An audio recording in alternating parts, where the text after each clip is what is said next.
At that exact moment, Yusun looked like he was daydreaming right in front of him. Yuka looked embarrassed and hesitantly admitted, "To be honest, I really like manga too." Hearing this, Yusun couldn't help but feel a bit confused. How did things end up like this? Suddenly, Yuka appeared and smiled faintly. "Are you serious? Is this really the time to talk about that?"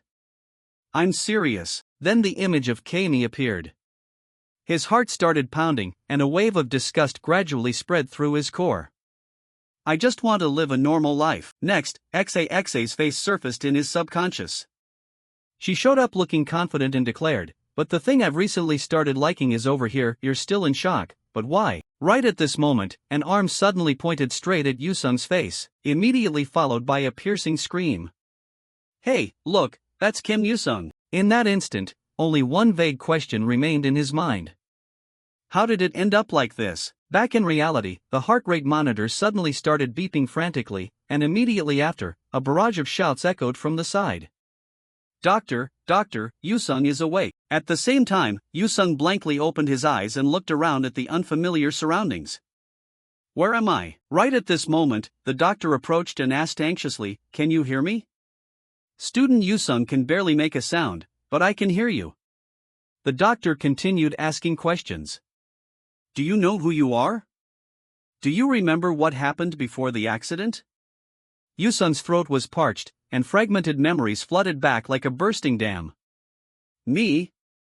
I'm just a normal graduate student. A fire broke out in the lab, and I tried to grab the hard drive containing my research data, but I didn't make it out in time and passed out."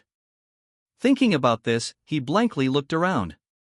Come to think of it, where is this? A hospital. After a suffocatingly long silence, Yusung stared with wide eyes. He froze in utter shock the moment he saw his reflection in the glass. This isn't my face." From the hazy memories that gradually surfaced after 2 days in the hospital, it seemed like I had taken over someone else's body. The owner of this body, Kim Yusung, was an ordinary middle school student preparing for high school entrance exams, a second-generation Korean living in Japan, born to Korean immigrant parents. Word was that he got into a car accident last weekend and had been unconscious for several days. Returning to reality, Yusung blankly stared at his still warm body. A heavy thought lingered in his mind like uncooled ashes. Did I actually die in that fire, and now I've taken over Kim Yusung's comatose body? Did I finally escape that hellish graduate student life? But that relief was short-lived. He frowned slightly and didn't forget to remind himself, "But I shouldn't jump to conclusions just yet. What if I suddenly snap back into my old body?" Thinking about this, Yusung felt a sudden wave of anxiety and looked worried. But how am I supposed to adapt to this place now? As soon as they stepped inside the house, his mother didn't forget to remind him, "Make sure to get some rest so you can recover." Hearing that, Yusung nodded slightly. "Yes, Mom." A moment later, he stopped in front of an unfamiliar door. Doubts crept into his mind. So this is Kim Yusung's room? His body moved as if it were already familiar with the place. Stepping into someone else's room felt bizarre. Then Yusung slowly opened the door and said in a self-conscious tone, "Excuse me." The moment the door opened, an intense aura suddenly rushed straight toward Yusung, and he let out a shout that shook the entire space. What is all this?" Yusung's eyes locked onto the bookshelf, which didn't have a single empty spot left. Then he frantically looked over at the plushies, a cold shiver running down his spine. No way. No. Yusung was completely overwhelmed by the massive collection of various dolls and plushies. After a long moment, he froze on the spot and came to a definitive conclusion. He really was a hardcore otaku. Standing before the bizarre room, Yusung was rooted to the spot. He couldn't help but exclaim, "Oh my god, seriously." Yusung's body practically collapsed onto the floor, his lips twitching slightly. Can I really live my life as Kim Yusung? If I suddenly start acting like a completely different person, Yusung's parents will definitely find it weird. But I don't know anything about this kind of stuff, so what am I supposed to do? Then Yusung shifted his gaze toward a poster pinned to the wall. Curiosity piqued inside him. What's that? A poster? But no matter how I look at it, it looks just like Yusung, that bracelet, and even the hairstyle. Suddenly, Yusung's body jolted as if he'd been hit by an electric shock. He stared in panic at the bracelet he was currently wearing on his wrist. A thought flashed through his mind. A poster that actually looks normal. Don't tell me this guy Kim Yoo-sung was a hardcore otaku fanboy? Damn it, he always looked like a total geek in front of his dad. Then he must have perfectly copied characters from these manga. Action battle manga. Action panels, cooking manga, and even harems. Yeah, what a chaotic mix of genres. Let's see. Is it this one? Yoo-sung's eyes suddenly fell upon a light novel titled The Overpowered Level Up Only I Know About. Volume 1. He hesitantly picked it up, his fingertips trembling with a slight shudder. What is this? What's up with this totally Chunibu otaku cover? Come to think of it, I feel like I've seen a similar character before. Ah, now I remember. Fighting for Love, a legendary manga that hit a record-breaking 10 million copies in sales, just like its slogan, The Return of the Golden Age. The work stayed true to the classic formula while being highly praised for the author's very distinct storytelling style, but in the final volume, after defeating all the main heroines everyone thought would win, the author pulled a twist and had the male lead end up with his childhood friend, causing the fans to absolutely explode. In a flash, the series faced a massive, furious boycott. Thinking about this, Yoo-sung subconsciously recalled that he had read posts like that online before. It looks like this is a similar kind of story. Should I try reading it? The moment Yoo-sung's eyes locked onto the novel, he couldn't help but shudder. Wait, I can't stop. The scene shifts to the next day.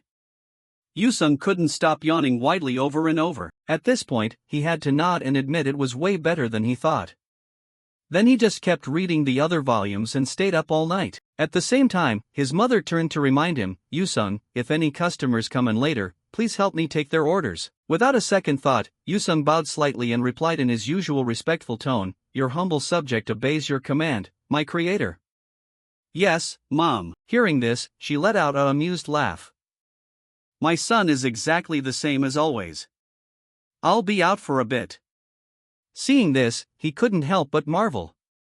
I can't believe this actually worked.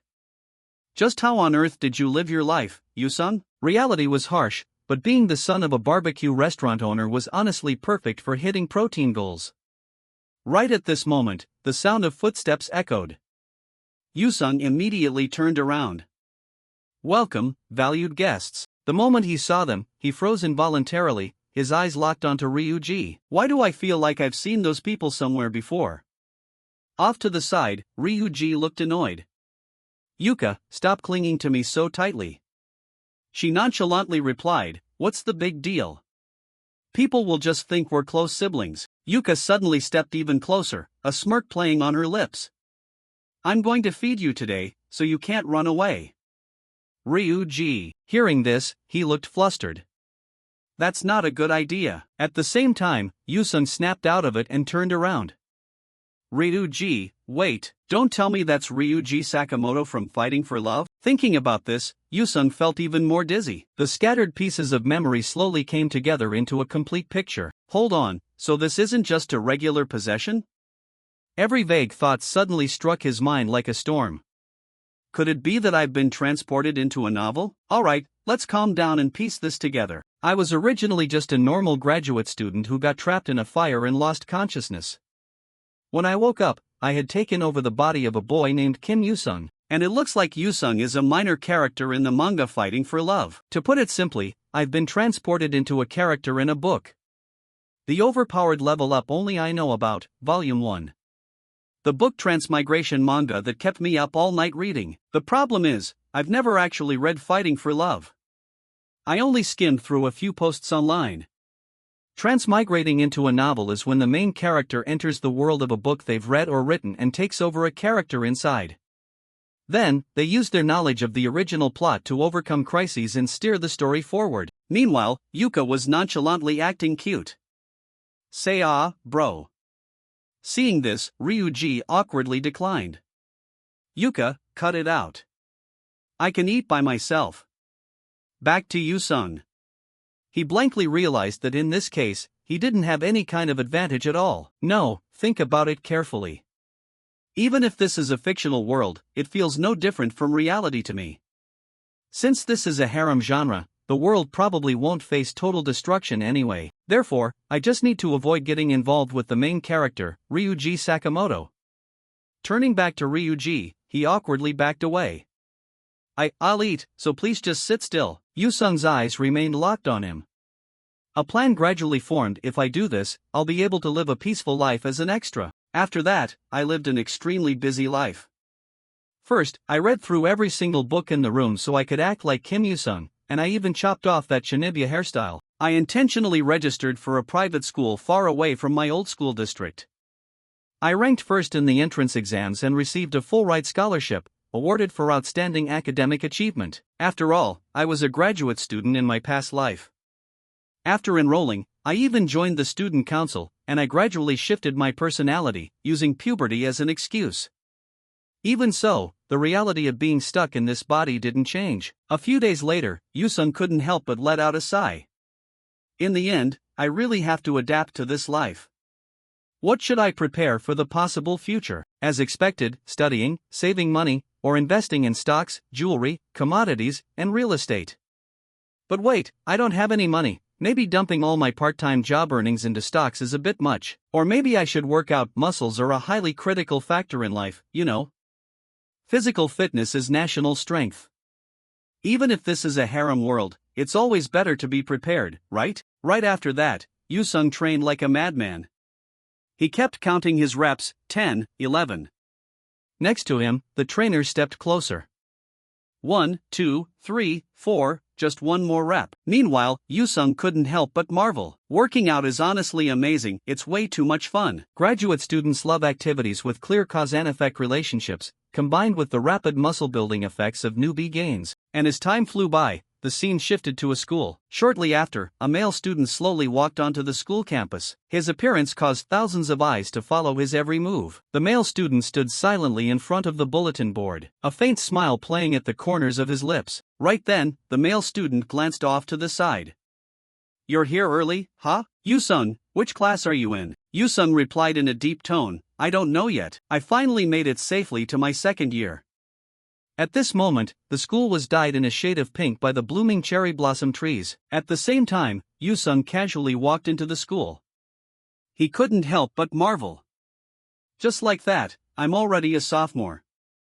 A year really flies by fast. Over the past few months, I had successfully transformed myself into a total muscle monster. Yusung's sole purpose was self-defense. Since this is a manga world after all, it wouldn't be unusual for aliens, demons, or the Yakuza to suddenly show up out of nowhere. At least, that's how it was in all the manga I've read. Thinking about this, Yusung clenched his hand into a fist with determination. Yeah, this is all to prepare for an uncertain future. It's definitely not just because I want bigger muscles, okay? Losing muscle gains is absolutely unacceptable. Anyway, last year was pretty fulfilling, so let's live well this year too. I had told myself that not too long ago. The scene shifted to a classroom, and Ruji's voice echoed from outside. Ruji waved cheerfully. "Good morning, Yaguchi, the original story's main heroine." The moment Ruji saw Yaguchi, he put on a weary face. No, this is definitely not a good morning.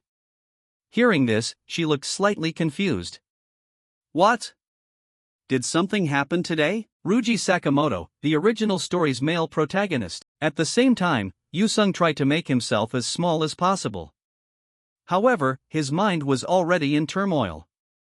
This is a total disaster. Of all the possibilities, I end up in the exact same class as Ruji Sakamoto. I explicitly chose a distant school just to avoid getting tangled up with them. If I had known, I would have just gone to the school near my house. If I accidentally get dragged into that stuff, my peaceful school life is as good as dead. Ruji turned toward Yaguchi like a gust of wind. He couldn't help but complain, his tone a bit rushed. The thing is, today has felt incredibly unlucky from the very start. I lost my wallet, and I even ran into a girl I've never seen before on my way here. Hearing this, a jolt of electricity suddenly shot through Yusung's brain. His eyes widened. Right at this moment, the classroom door was violently slid open, and the teacher's voice rang out, instantly snapping the class into order. Everyone quiet down. Go back to your seats. Ruji reacted immediately. The teacher is here. Yaguchi quickly waved. I should head back to my seat too. Up at the podium, the teacher quickly pulled out a book. I know today is only the second day of the new semester, so things are a bit chaotic, but quiet down for a moment. There's a pretty important announcement today. The group of students immediately looked up, their eyes wide as they stared at him. An important announcement. After a brief pause, the teacher suddenly called out, "Transfer student, please come in." The atmosphere in the classroom shifted instantly as a striking head of bright blonde hair caught everyone's attention. Right after, Rika appeared, quickly stepping inside the classroom. Yes, the moment they saw Rika, everyone couldn't help but feel a wave of curiosity and awe. She's so pretty, is she a foreigner? Seeing this, the teacher couldn't help but complain, "You kids, if only you focus this much during actual lessons, that would be great. Our new classmate might not be used to everything yet, so please help her out. Go ahead and introduce yourself." Rika confidently placed her hand over her chest. She introduced herself clearly, "I'm Kishimoto Rika. I transferred here from all the way overseas. My favorite things are cats, sweets, and natto soup. I look forward to studying with all of you." Over on his side, Yusung observed thoughtfully. He quickly came to a conclusion. As expected, since I'm in the same class as the male lead, the heroine transferred in. At that moment, a rare cold glint flashed through Yusung's eyes. Kishimoto Rika, even someone like me, who has never read the original Fighting for Love, knows that she ranked #1 in popularity by an overwhelming margin, even though she didn't win in the end. Over on his side, the teacher hesitated for a moment. "Well then, your seat will be right back there." He pointed toward an empty desk at the back of the class. "Sitting over there should be fine. Sakamoto, you're sitting next to her, so make sure to help her out." Hearing his name, Ruji finally turned around to react. His eyes widened in shock the moment he saw Rika. "Wait a minute, you're that violent girl from this morning." The moment she saw Ruji, she flinched and backed away instinctively. Immediately after, Rika let out a loud shriek. "You're the guy who ran into me this morning. You pervert." Facing the accusation, he angrily questioned her, "Who are you calling a pervert?" Over on his side, the teacher smiled helplessly. "It's even better if you two already know each other. Go ahead and sit down." Hearing that, Rika had no choice but to drag herself over to her seat. The moment she sat down, she grumbled, "This is awful." "As if you're any better." Ruji's voice trembled with anger. "What did you say?" Meanwhile, Rika simply gave him the cold shoulder and turned away. Seeing this, his body practically turned to stone. Then, she suddenly spoke up. "This is your wallet, right?" Ruji flinched slightly. "Ha? Thanks." Witnessing that scene, a cold shiver involuntarily ran down Yusung's spine. "I can't believe I'm going to have to witness this kind of stuff for the next 2 years. I seriously want to transfer schools." After a long while, the ticking of the clock's hands began to echo. Right at this moment, a male student approached Yusung. "Hey Kim, if you're done reading that manga volume over there, let me borrow it." Seeing this, he replied quickly without hesitation, "Go ahead and take it." Hearing that, the guy flashed a bright smile. "Thanks a lot." Yusung smirked and thought to himself, "I'm in high school and I still haven't given up manga. But this is also for the sake of the future. Even though I haven't read Fighting for Love, since this world operates on manga tropes, I can still guess how things will play out to some extent. However, manga rarely develops exactly as predicted. Because of that, I always read the latest magazines to keep myself updated on all kinds of ridiculous plot points." Right at this moment, Rika's shout rang out. "What do you think you're doing all of a sudden?" Ruji suddenly closed the distance between them and said in a rushed tone, "I have something to tell you in private. Can you come with me for a second?" Ruji frowned slightly, emphasizing each word with a stern voice. "It's about the collision this morning." Hearing this, Rika still looked annoyed. She replied dryly, "Fine, but just for a moment." Witnessing that scene, a male student grew curious. "Is there something going on between those two?" At the same time, Yusung turned around. "Well then, I'm heading to the restroom too." The scene shifted out to the hallway, and then he suddenly pulled the classroom door wide open, a sudden wave of murderous intent bursting outward. Seeing this, everyone's faces instantly turned pale. In a flash, whispers spread like wildfire. "That's Kim Yusung. Is he seriously a high school student? Rumor has it he's the successor of some post-apocalyptic assassination style. I also heard he's an intellectual yakuza who is highly favored by the boss of the Tojo clan." Back to Yusung, he couldn't help but feel a bit bewildered. Good grief, Is this a classic Moses parting the Red Sea trope? Just because I gained a little muscle. But admittedly, walking down the hallway is really easy this way. I should quickly go check out their event. Even though I can predict manga developments, to increase the accuracy of my deductions, I need to witness the events firsthand and gather information. At this moment, Yusung tilted his head in thought. In this school, the place most likely to trigger a trope where a guy and a girl talk in private. His eyes lit up for a split second. There's only one place. Yusung immediately made his deduction.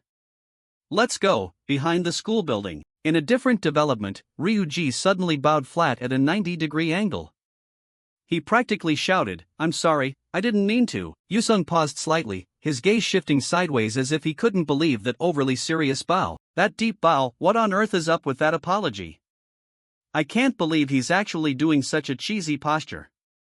He really is a classic main lead. At the same time, Rika blankly observed Ryuji. Suddenly, a dry laugh escaped her lips, and immediately after, Rika held her stomach and burst into a fit of giggles. She turned her head to look at him, the corners of her mouth curving up. "You're more naive than I thought." Seeing this, Ryuji couldn't help but feel a bit confused. "What? Aren't you mad?" She gave a light shrug, her lips curling into a playful smirk. "The thing this morning was just an accident, right?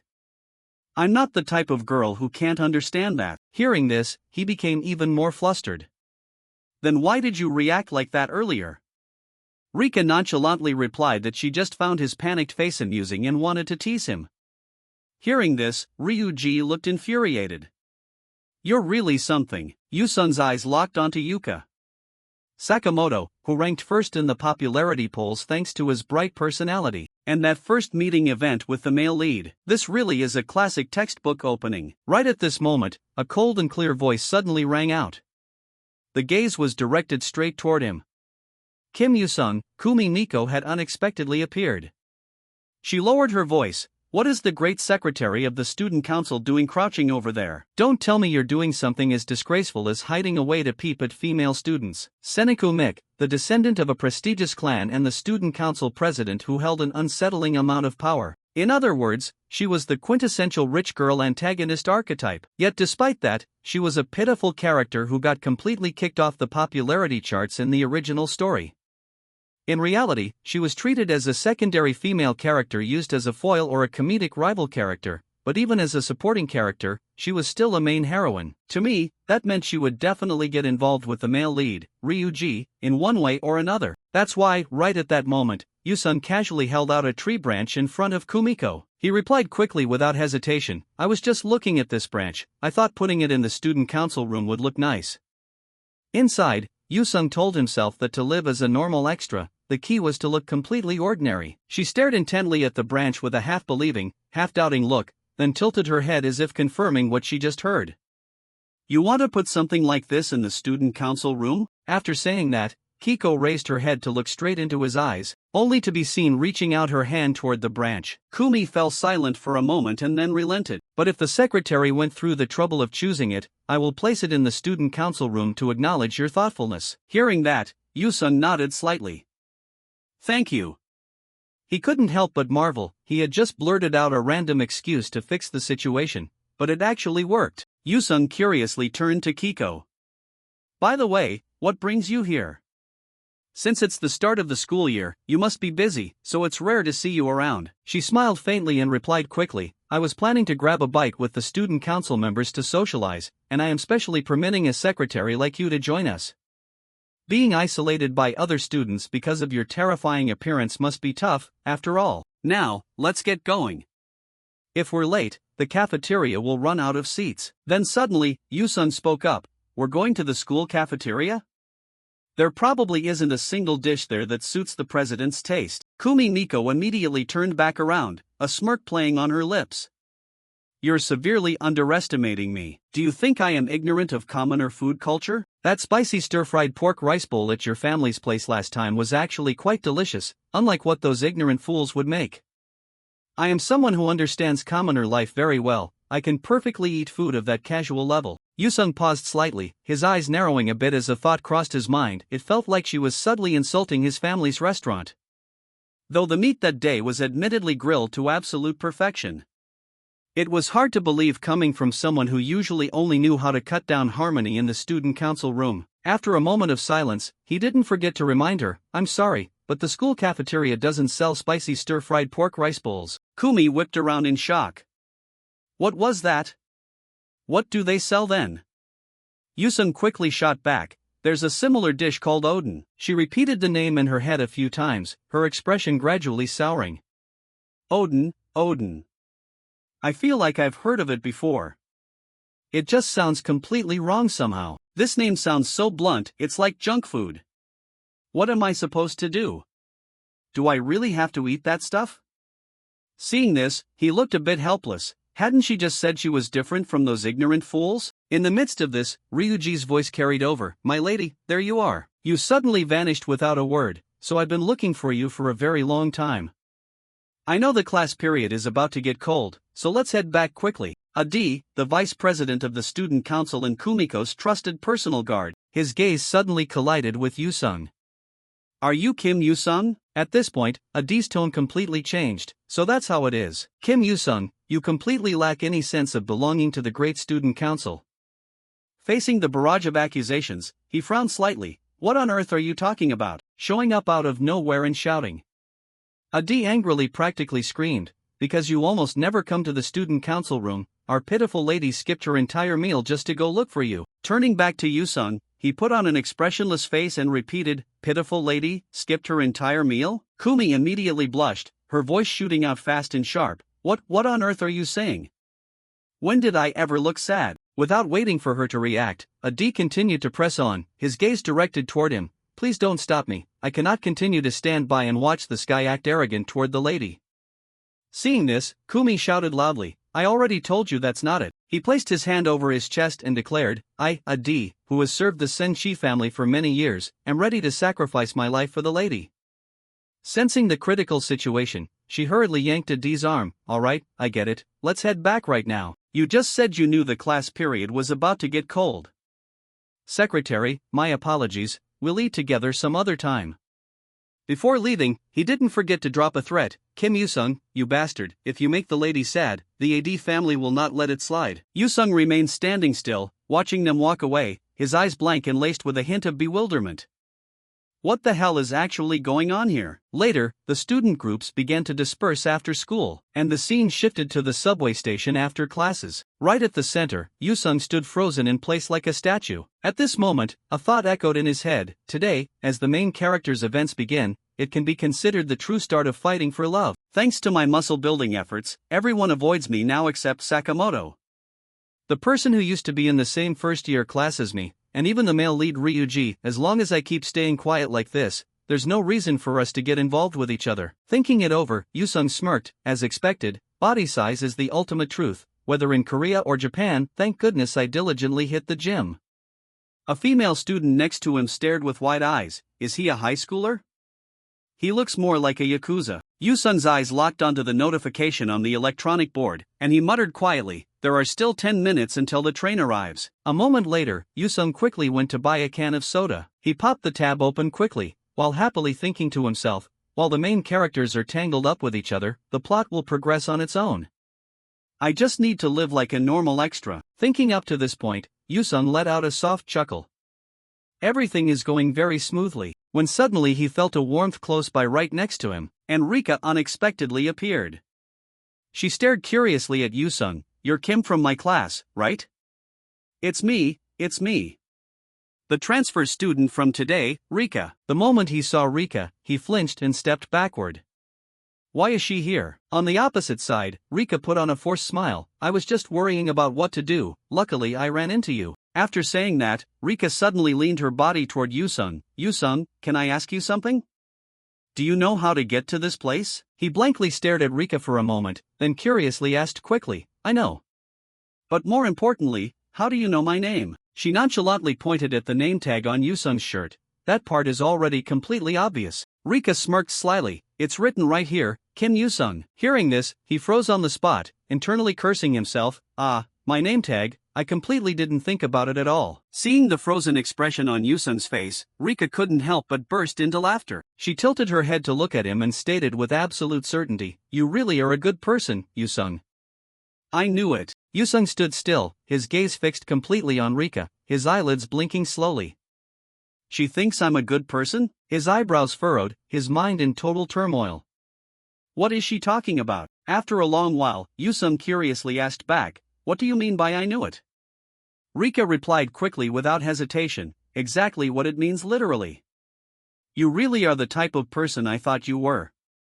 He urgently shifted his question, "I mean, how on earth did you remember my name anyway?" Facing the sudden question, Rika couldn't help but tease him, "Hey, are you seriously asking because you don't know? You emit a strange atmosphere in class all by yourself, how could I not notice? There are rumors about you fighting 50 guys from a bike gang alone, or people wanting to pull you into an organization. There are so many rumors about you, but seeing you so serious in class, I wondered if you were truly that type of person. Yet now you talk so comfortably and even joke around with me. Even though this is our first time talking to each other, that's why I thought, as expected, you're a good person." Hearing that, Yusung remained silent and didn't reply. He fell into deep thought. "Sakamoto Rika, in such a short time, you've made a massive misunderstanding about me. I simply just forgot about the name tag. This is bad. I didn't expect to get tangled up with a main heroine. Seeing how she actively starts a conversation with someone full of terrifying rumors like me, could the secret to ranking first in popularity be a good personality toward everyone? What should I do now? Should I flex my muscles to scare her away like the rumors say?" While Yusung was still spaced out, Rika suddenly called his name loudly, "Yusung! Yusung!" She pouted her lips, putting on a huffy expression. "Hey, I just said you're a good person and you didn't even react at all." Hearing that, he awkwardly replied, "Ah, sorry." Rika then turned to question him, "So what is your answer?"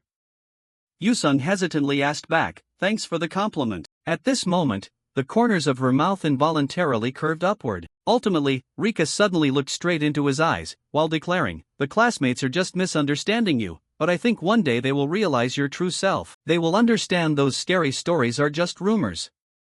Even though your appearance is indeed terrifying, you are actually a good person. Until then, I will be your friend, so please look after me." Turning back to Yusung, he frowned slightly, his face incredibly uncomfortable. Yusung silently sighed in his heart, "Even if I try to scare her away, it'll probably be useless. With a personality like hers, whether I look ordinary or like a muscular gangster, as long as we are in the same class, we're bound to get involved somehow. I guess I can only go with the flow for now. However, I will still continue to play the role of a normal extra."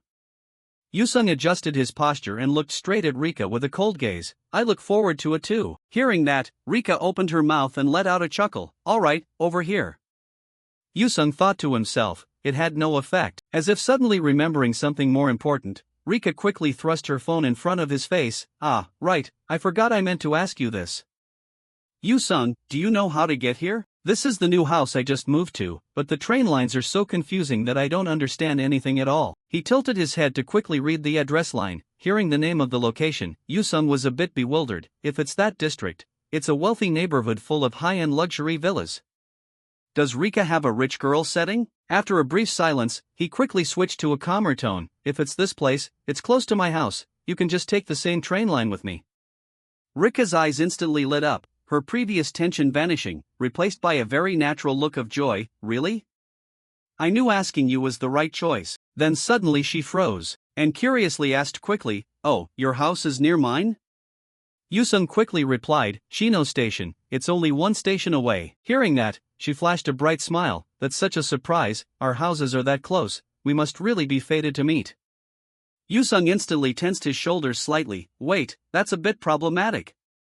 The one who is supposed to be fated with you should be Ruji. Hold on, if things have already turned out like this, I've prepared a lot of things for survival, but there's still a fatal issue, which is that I haven't read the original Fighting for Love story at all. No matter how well I understand the original tropes, getting information directly from Rika herself is still much more accurate than just playing an extra. If so, then becoming friends with Rika to gather information is the safest way.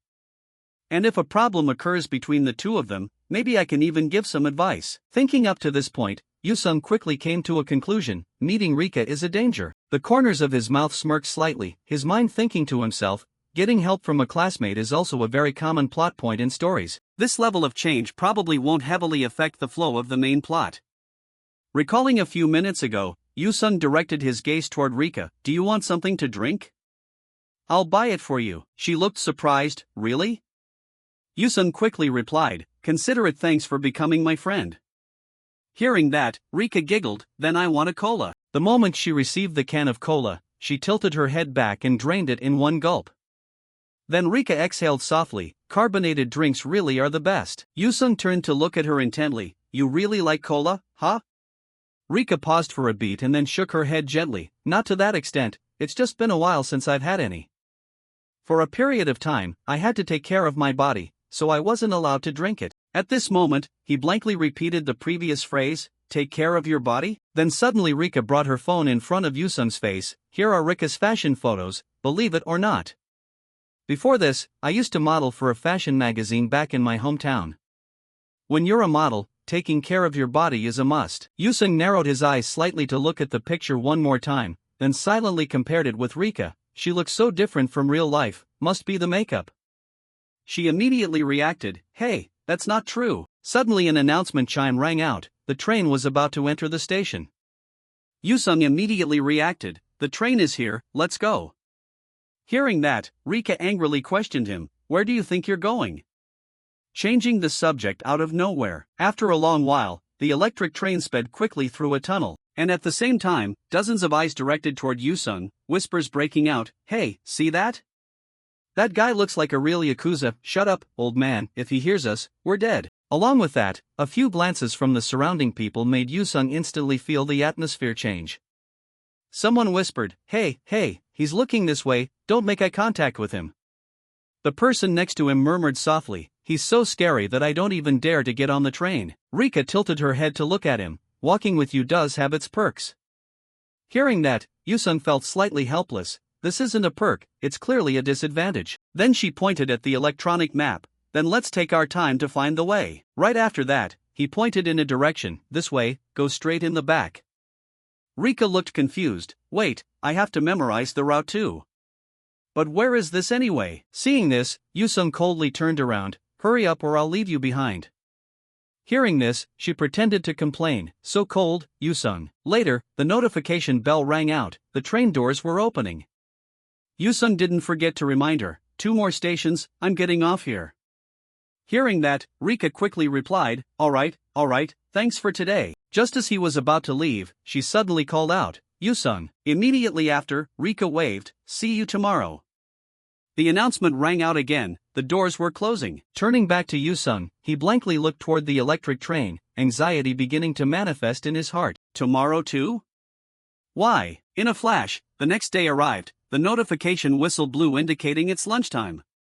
A male student looked excited, let's go to the cafeteria. Someone complained, damn it, I left my lunchbox at home. At the same time, Yoo-sung casually opened his lunchbox filled with kimbap. He slowly lifted the first chopsticks full into his mouth. Right at this moment, a familiar shout rang out, Yoo-sung. Yoo-sung blankly turned around toward Rika, who was crying uncontrollably. She quickly approached Yoo-sung and then stared intently at his lunchbox. Yoo-sung, don't tell me you eat alone in a place like this every single day. Yoo-sung quickly replied, his tone as casual as if it were nothing. If I eat in the classroom, I can clearly feel that everyone is uncomfortable, and besides, I actually prefer eating alone anyway.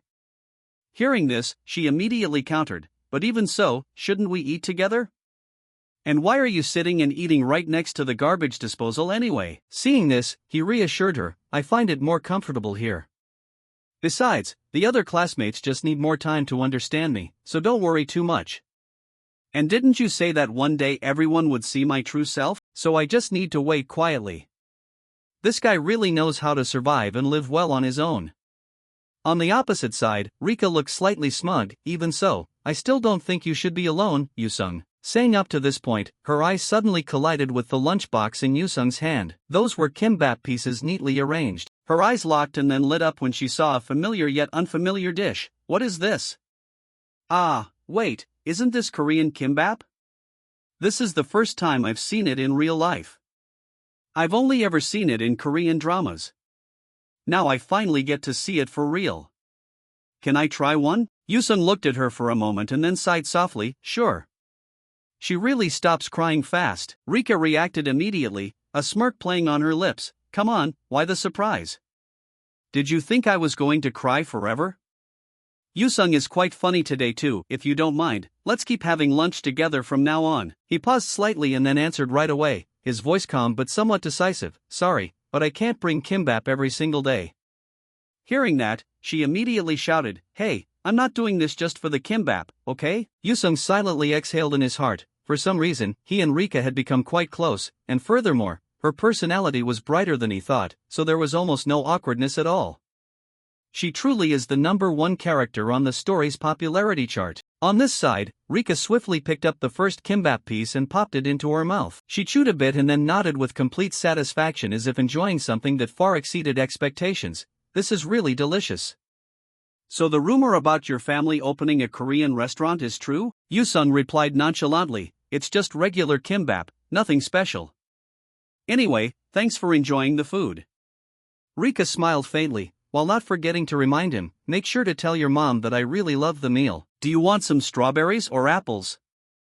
Consider it a return gift for the kimbap. Hearing this, he brought his chopsticks closer. Then I'll just take one piece. Yusung quickly grabbed the piece of food and put it into his mouth. The moment it touched his tongue, he froze completely, his eyes widening for a brief instant. This taste is. Someone once said half of life is sugar, but the sugar cult leader, the sugar believer, as long as you dump a lot of sugar, it's all delicious. Even for a sweet dish, this is excessively sweet. Did she dump an entire bag of sugar in? Yusung slowly looked up at Rika. Let me ask you something, how much sugar did you put in? She hesitantly replied, Huh? I'm not too sure either, I just put in a sufficient amount. Why? Is it very sweet? Yusung looked straight at Rika with a rare serious expression. Rika, you really love sweets, don't you? This won't do, eating sweets like that will ruin your health. For the sake of your health, next time I will teach you how to make Korean rolled omelets, no arguments. Hearing that, she couldn't help but feel a bit confused. Then what do you put in rolled omelets? He replied briefly, salt. Receiving the answer, Rika looked slightly astonished. Huh? Really? You can actually put that salty stuff in? Isn't sweet soy sauce enough? Yusung, your taste buds are truly unique, aren't they? Well, no matter, everyone has something that makes them different from others. On this side, Yusung internally cursed, No, that's completely missing the point. Are your taste buds paralyzed? If you keep eating like this, sooner or later you're going to get diabetes, you idiot. Right at this moment, a piercing whistle sounded. Yusung immediately raised his head, his gaze locked onto a familiar silhouette. That person is the president. On the opposite side, Kumiko stared intently at him with a gaze that mixed smugness and fury. Seeing this, Yusung froze for a split second. She suddenly let out a low growl. A pure relationship between a male and a female student at school, perhaps even God could overlook it. However, immediately after, Kumiko screamed, The student council president will absolutely not tolerate such a thing. Turning back to Yusung, he blankly repeated, An improper relationship? A D quickly spoke up. A boy and a girl secretly eating lunch alone in a hidden spot like this. If this isn't a shady relationship, then what is? Caught red-handed at the scene and still trying to make excuses, is this a man's courage? Kim Yusung. Hearing this, Yusung immediately fired back. This isn't a shady relationship, nor is it an excuse. And come to think of it, I seem to be running into the president quite a lot lately. As soon as the sentence dropped, a D shot back. You are a member of the student council, so it's only natural that we meet frequently. Are you feeling nervous? Yusung turned to question him, refusing to back down. Even so, crossing paths every day at lunchtime is a bit strange, wouldn't you say? At the same time, Kumiko turned to look at Rika. Is there a problem? Do you have something you want to say to me? She suddenly pointed toward her, while shouting loudly, Ah, I remember, the Dark President. Hearing this, Kumiko was nearly thunderstruck. She murmured softly, The Dark President? Rika nonchalantly continued. She smiled brightly. There are a lot of rumors, like how the president always wears a black uniform and walks alone. Now meeting you in person, I understand why everyone calls you that. The moment the words left her mouth, she charged forward in a rage. How utterly insolent. This uniform is meant to display the dignity of the student council. Rika didn't react strongly, she just calmly replied, No need to explain. People usually just tease it as the final blow, but as long as the president is confident, it's not a problem. Instantly, Kumiko's voice dropped. Everyone considers me the final blow? Rika cheerfully offered the food toward her. Would the president like to try a piece of egg? Then suddenly, Kumiko pointed her fan straight at her. Immediately after, she loudly declared, "Today I shall temporarily retreat, but just you wait, because next time I will definitely return. This humiliation, I will absolutely return it." On this side, Adi turned around in surprise. "My lady, where are you suddenly going?" Then he let out a shout that shook the entire space. "Please wait for me." "My lady." Seeing this, Rika couldn't help but feel a bit bewildered. "Yusung, did I do something wrong?" Yusung hesitated slightly. "Well, I have absolutely no idea either." The scene briefly returned to the school. At this time, groups of students competed to discuss things. At the same time, Rika's shout rang out, "Yusung, why haven't you gone home yet and are still here? Isn't this a club introduction handbook? You're already a sophomore and you still haven't joined any clubs?"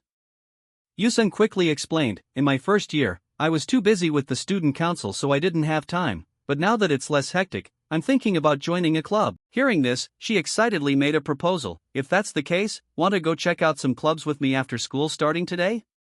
He blankly repeated, "Check out clubs?" Rika continued further, "Right, go directly to each club to try them out first before deciding. How about it? Isn't that better than sitting in one place thinking too much?" Facing the proposal, Yusung quickly stood up. "All right Rika, just as you said, experiencing it yourself is definitely the best way. Since we've talked about it this much, let's go right away." Hearing that, she burst into laughter. "Then where should we go first?" He didn't forget to remind her, "Just telling you in advance, I plan to try out all the sports clubs." Hearing this, Rika looked slightly astonished. "All of them? Why?" The corner of Yusung's mouth suddenly curled into a sinister smile. "Well, I'm just a bit curious to see how far my strength can go." The scene shifted to the soccer club, and the male student was seen swinging his leg forcefully toward the ball. The person opposite him couldn't help but grumble, "You're truly terrible at kicking." Hearing that, the male student looked angry. "Damn it, why can't I seem to score?" The guy next to him saw this and giggled. "You've kicked 5 times already and haven't managed to score a single goal?" The atmosphere on the field began to heat up. The male student angrily threatened, "Then you try it. If you miss by a hair, you're dead meat to me." On the opposite side, someone couldn't help but curse, "Those bastards, we got here first." The other guy continued to mock, "You're the one who missed the shot, what are you grumbling about anyway?" He quickly stepped forward a few paces, his mouth constantly murmuring, "Just watch, what's so hard about this?" Right at this moment, a deep voice carried over, "Hey, you two over there." The male student whipped around angrily. "What now? Who dares to interrupt our perfect duo?" Ryohei unexpectedly appeared. The moment they saw him, the group backed away in fear.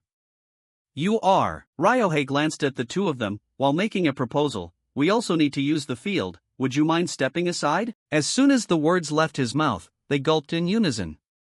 Word was that when he played soccer, people couldn't even see his legs move. "The captain of the soccer club, Ryohei." The other guy quickly bowed his head. "Apologies, we were just having too much fun playing ball that we forgot." The male student quickly turned around. "We're leaving right away." Seeing this, another person smirked. "Look at them, running away the moment the captain steps out." "Thanks, Captain, those guys have been annoying me for a while." "Serves them right." Ryohei let out a weary sigh. "People like that still show up from time to time, but let's put that aside. What do you think of this year's freshman crop?" The male student looked dejected. "Right now, there's no one who truly stands out." Hearing this, he frowned slightly, his mind thinking, "This is problematic, I really want to win the national championship this year. The current lineup severely lacks talent. If we can just recruit even a single monster rookie, this year will be completely different." In a different development, the male student from earlier looked furious, grinding his teeth. Getting angrier the more he thought about it. "Should I go back and beat the absolute crap out of them?" His friend heard this and immediately refused. "Go do it yourself, I don't want any part of it." Hearing that, he turned to criticize. "What? Wait. Are you seriously scared of the soccer captain? What about our promise to rule the school together?" The friend raised an eyebrow, while turning to question him. "Do you seriously think you can fight against Ryohei? I heard his shot exceeds 100 kilometers per hour. Take one hit and it's game over." The male student showed no fear whatsoever, instead declaring loudly, fighting isn't just about physical stats, you idiot, what matters is experience. Experience. Even a guy like him, if he takes one punch from me. Suddenly, a body bumped into the male student. He whipped around furiously. Which dog just brushed my shoulder while I was talking? Watch where you're walking. In the back, Yusung turned around at this moment, his eyes narrowing slightly as he looked at the male student, his voice ringing out deeply. Excuse me, can you say that again? The moment they saw Yusung, the two of them involuntarily trembled, their voices shaking. You're the successor of the assassination fist, Kim Yusung. If you want to live, run fast. Seeing this, Yusung couldn't help but feel a bit bewildered. What the hell? On this side, Rika's eyes widened in astonishment. Assassination? What was that? In the back, whispers instantly exploded. It really is Kim Yusung. Just one glare is enough to scare off a whole pack of thugs. Meanwhile, Rika turned to remind him, Yusung, you can't just go around picking fights with people like that. Didn't you say you wanted to make friends and get along with everyone? Yusung quickly bowed his head, looking briefly flustered. Someone initiated a conversation with me, so I was just looking at them. Seeing this, she didn't forget to remind him, to you, just looking is already a threat. Looks like this won't be easy. Returning to the soccer field, the male student was seen diligently picking up balls, when suddenly he raised his head, his eyes wide with astonishment. The male student directed a terrified gaze toward Yusung. Kim Yusung? Why is Kim Yusung here? On this side, Rika constantly put forward a suggestion. Should we start with the soccer club since it's the closest? Turning back to the male student, he muttered softly, could he have come to retaliate for those guys earlier? In his imagination, that guy would shout, you guys will regret this when you find out our boss is. Right then, Ryohei appeared, gently patting his shoulder and reminding him, calm down, I don't think he came for such a trivial matter. The male student turned around with a start. Captain, but isn't Kim Yusung a notorious troublemaker? I heard he was forced into the student council and then banned from other clubs. The rumors are completely fabricated. Why would a guy like that suddenly want to join the soccer club? Ryohei followed up with a firm expression. I've also heard those terrifying rumors about Kim Yusung, but after meeting him in person, now I'm certain. He's not the type of person to go out of his way just to deal with some small fry. His physique alone is already at a national level. He definitely has another purpose. After saying that, he suddenly walked briskly toward Yusung. Ryohei stopped in front of him, speaking slowly. So you're Kim Yusung? I've heard a lot about your reputation. I'm Ryohei, the captain of the soccer club. First of all, welcome to the club, but what exactly brings you here? Without any hesitation, Yusung walked briskly toward Ryohei.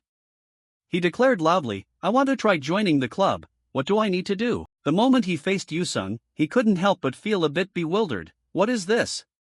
He isn't even 10 centimeters taller than me, yet standing next to him makes me look like a dwarf. And those muscles, the uniform can't even hide them. His physical stats are absolutely overwhelming. If Kim Yusung truly joins the soccer club, then the national championship this year will no longer be a dream. I want him on my team. Thinking up to this point, Ryohei became even more determined. I absolutely must have this guy. After a long moment, Yusung approached anxiously. Are you alright? What's wrong with you? Ryohei finally reacted.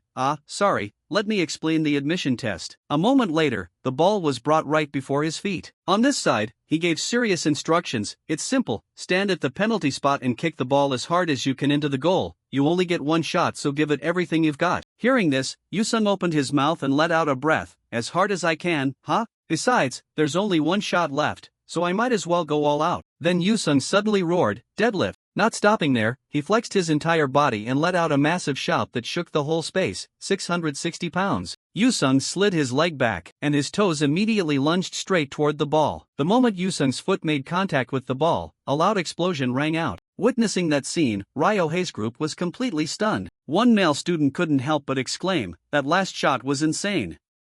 Hearing this, another guy nodded in agreement. Yeah, I couldn't even see the ball. Ryohei's eyes fixed on the empty goal net. Only then did he react, his voice trembling. What the hell was that? The ball? Since when can humans kick a ball hard enough to make it explode? Turning back to Yusung, he let out a frustrated sigh. I guess soccer really isn't for me. Rika, are there any other sports clubs left? She quickly replied, there's a baseball club and a basketball club nearby. Hearing this, Yusung turned around right away. Let's hit up the basketball club first then. Rika cheered excitedly. This feels just like a dojo challenge, doesn't it? So much fun. Behind them, Ryohei felt a sudden chill run down his spine. Don't tell me he's planning to crush every single sports club like this? He really is pulling a dojo challenge. A moment later, someone rushed over to break the news. Yo, did you hear? Kim Yoo-sung is heading to the basketball club. The other guy looked shocked. What? Is he trying to wipe out every sports club in the school? The whispering continued. I can't wait to see him destroy the other clubs. The guy next to him looked pumped. Let's go, we can't miss this show. At the same time, Kumiko turned around and muttered under her breath, so you've finally started making your move, Kim Yoo-sung? A moment later, over at the basketball club, the second Yoo-sung leaped into the air. A scream instantly erupted. The backboard is completely shattered. At the baseball club, he casually threw the ball, and it went flying forward like a rocket. Yoo-sung didn't seem to have any intention of letting the tennis club off the hook either. The terrified group backed away. There's literally a hole in the court. Someone practically screamed, what kind of monstrous strength is this? After a long while, Rika casually used a pen to cross a long line through a piece of paper. A small chuckle escaped her lips. Awesome, another club down. Seeing this, he turned to her curiously. Rika, how many sports clubs are even left now? Hearing that, Rika flashed a sly smile. Are you curious about that? Then she suddenly pulled out a pair of glasses. Rika quickly put them on and announced in a clear, booming voice, then let me answer that using the big data gathered from this list. Witnessing that spectacle, he stood frozen in place for a moment. She continued in a sharp, crisp tone as if reading a report. Except for the ping pong, volleyball, and judo clubs, which aren't holding tryouts today, there are 3 places left. The track and field club, where you can build your endurance and focus. The swimming club, which is great for cardio and a full body workout. And the kendo club, which helps cultivate manners and mental discipline. And that concludes the introduction of the 3 clubs holding tryouts today. After saying that, Rika turned to Yoo-sung, her eyes shining as if she had just completed a vital mission. Well? Perfect explanation, right? He stayed quiet for a second before replying, I appreciate it, but you didn't have to go that far. Where did those glasses even come from? Not letting the conversation stray, she instantly switched back into tour guide mode. So, where are we heading next? Just say the word, and I'll take you anywhere. Yoo-sung looked at her for a few seconds before speaking up. Rika, besides modeling, have you ever done any acting? Her shoulders flinched, and she whipped around immediately, looking a bit guarded. Why are you suddenly asking that? He didn't break eye contact, giving her a straight answer without beating around the bush, just that you seem to have a real knack for acting. If I'm wrong, just forget it. Rika hesitated for a moment. Well, it's not like I've never done it, but how should I put this? She looked embarrassed, her voice dropping lower as she spoke sheepishly. I used to do some stuff similar to acting. The moment the words left her mouth, Yoo-sung's eyes went wide with shock, and he couldn't help but feel a bit helpless. Since she was too embarrassed to say it and it was vague, but because she was Japanese, one specific thing popped into his head. No, that would violate broadcasting regulations, don't even think about it. No, there's no way Rika, one of the main heroines, could have that kind of past. But if he wanted to understand the original story, it might be better to know in advance. Should he just ask her straight out? Right at that moment, she suddenly grabbed Yoo-sung's hand. Rika looked frantic. Never mind that, let's keep moving. We still have 3 places left to go, remember? On his end, he watched her closely, thinking to himself, seeing how flustered she is, it's probably best if I don't pry any further. If Rika and I drift apart, it'll be a real pain. After a while, Yoo-sung made a suggestion. Let's start with the kendo club then. Rika quickly replied with excitement, got it, just trust me and follow my lead. Meanwhile, a group of students was standing around waiting for the elevator. Just then, a male student faintly sensed a wave of killing intent. He snapped his head around toward Yoo-sung in alarm. He's here. Kim Yoo-sung had arrived at the kendo club. Whispers began to spread through the kendo club area. I heard he already crushed a bunch of sports clubs. Is he really trying to take over the whole school? He looks even more fierce in person. A female student standing nearby blurted out, Hey, what are you doing? Weren't you going to interview Kim Yoo-sung? The other person kept shaking their head, turning pale. I'm too scared, I don't dare to. Right then, Rika took a step forward. I am Mr. Kim's manager. If you need an interview, please ask me. The female student jumped. What? A manager? Right after that, the doors to the kendo club swung open, and a familiar voice suddenly rang out, "So you finally showed up?" A third-rate thug using tryouts as an excuse to crush the sports clubs. Suddenly, a wooden sword was pointed right at Yusung's face. Yuka turned to look him straight in the eye, boldly declaring, "But your little rampage ends right here." Yuka, the captain of the kendo club. The moment she finished speaking, cheers immediately erupted. "That's Yuka for you," completely unfazed. "So cool. I love you, girl." Standing at the entrance of the dojo, Yusung acted as if he hadn't heard a thing, instantly dropping back into his usual calm demeanor. "I'm just genuinely interested in the kendo club. Please tell me how to try out." Yuka didn't break her expression, her voice sounding cold. How arrogant. "Fine." The atmosphere in the dojo seemed to drop another degree.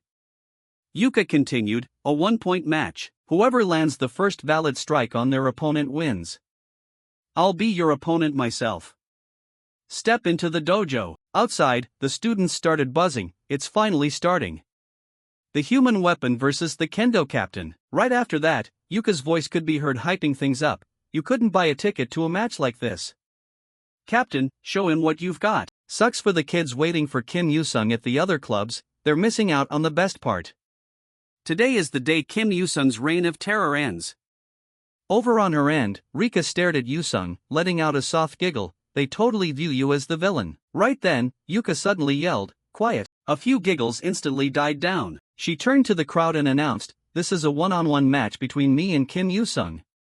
I won't allow anyone irrelevant to step into the dojo. If you still try to come in, I'll deal with you before I fight Kim Yusung." Hearing this, everyone looked panicked. On her end, Rika couldn't help but admire that Captain has a completely different aura compared to the sports clubs we've seen so far. Yusung's eyes involuntarily glued themselves to Yuka.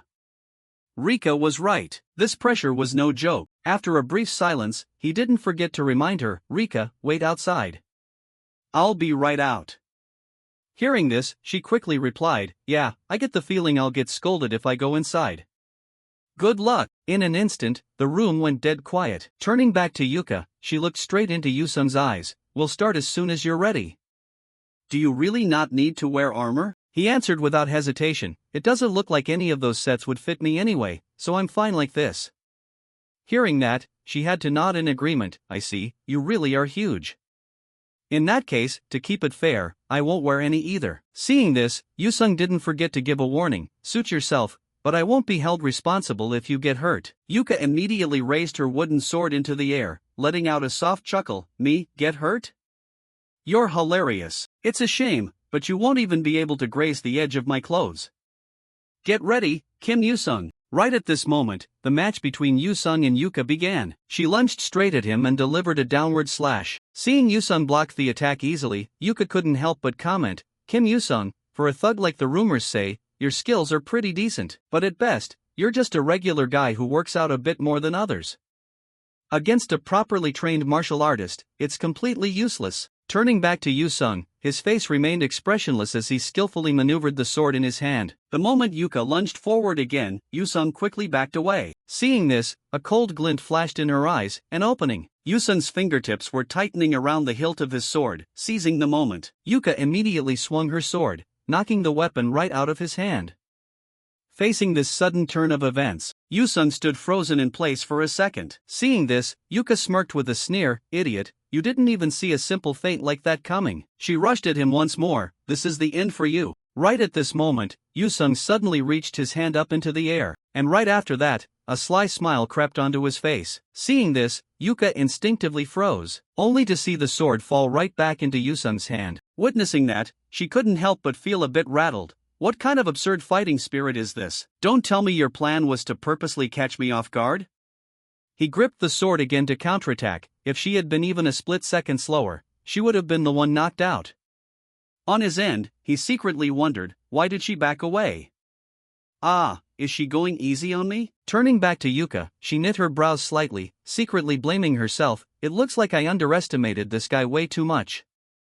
If this match drags on any longer, I'll be the one in danger. Thinking up to this point, Yuka tightened her grip on the hilt once more. I'll finish you with this strike. Instantly, she unleashed her family's secret technique, Vile Breath Slash. A shout suddenly rang out, "It's over, Kim Yusung." On the opposite side, Yu-sung looked confused for a split second, only to see an invisible pillar of energy thrusting straight toward him. Yu-sung could barely react, letting out an involuntary groan. Seeing this, Yuka felt secretly smug. How's that, Kim Yu-sung?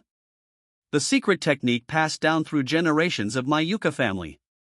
Even in practice, no one has ever survived this move. Your crimes end right here. Suddenly, Yuka's body stiffened, and right after that, an unexpected force struck straight at her. Facing this reckless counterattack, Yuka was utterly shocked. What the hell just hit me? A hidden weapon? No, there was absolutely no sign of that. Thinking of this, her hands trembled a few times. Yuka stood frozen, hesitatingly lifting her head. Wait, don't tell me. Yuka's eyes locked onto Yu-sung's chest, which was a wall of solid muscle armor. Seeing this, she quickly figured it out. So that's it, damn it. That meathead. The scene shifted to the next morning, and a group of students started whispering, "Did you hear that rumor? Word is Kim Yu-sung completely wiped out the entire sports club building yesterday. Out of all of them, the kendo club took the worst hit. A member and the captain were both knocked out cold. I heard Yuka is even in the hospital." Another person quickly piped in, "Rumor has it he did it to take over the whole school." Someone else chimed in curiously, "Then isn't Kim Yu-sung about to become the #1 fighter in school?" In another corner, Yu-sung sighed to himself, "I guess because of what happened yesterday, rumors spread fast.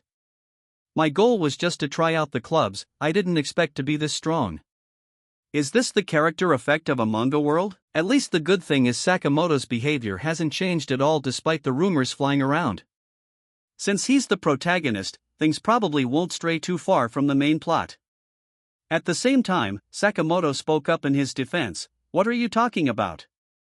Yu-sung isn't that kind of person." A female student immediately shot back, "But the rumors have already spread all over the school." Turning back to Yu-sung, he thought to himself, "Yeah, thinking about it, this is actually better. Sakamoto lives his life, and I live mine. The life of a background character isn't bad at all." Right at this moment, Rika approached. "Good morning. You're here early today." He quickly replied, "Good morning, Rika." Just then, the classroom door suddenly burst open, and a girl abruptly appeared.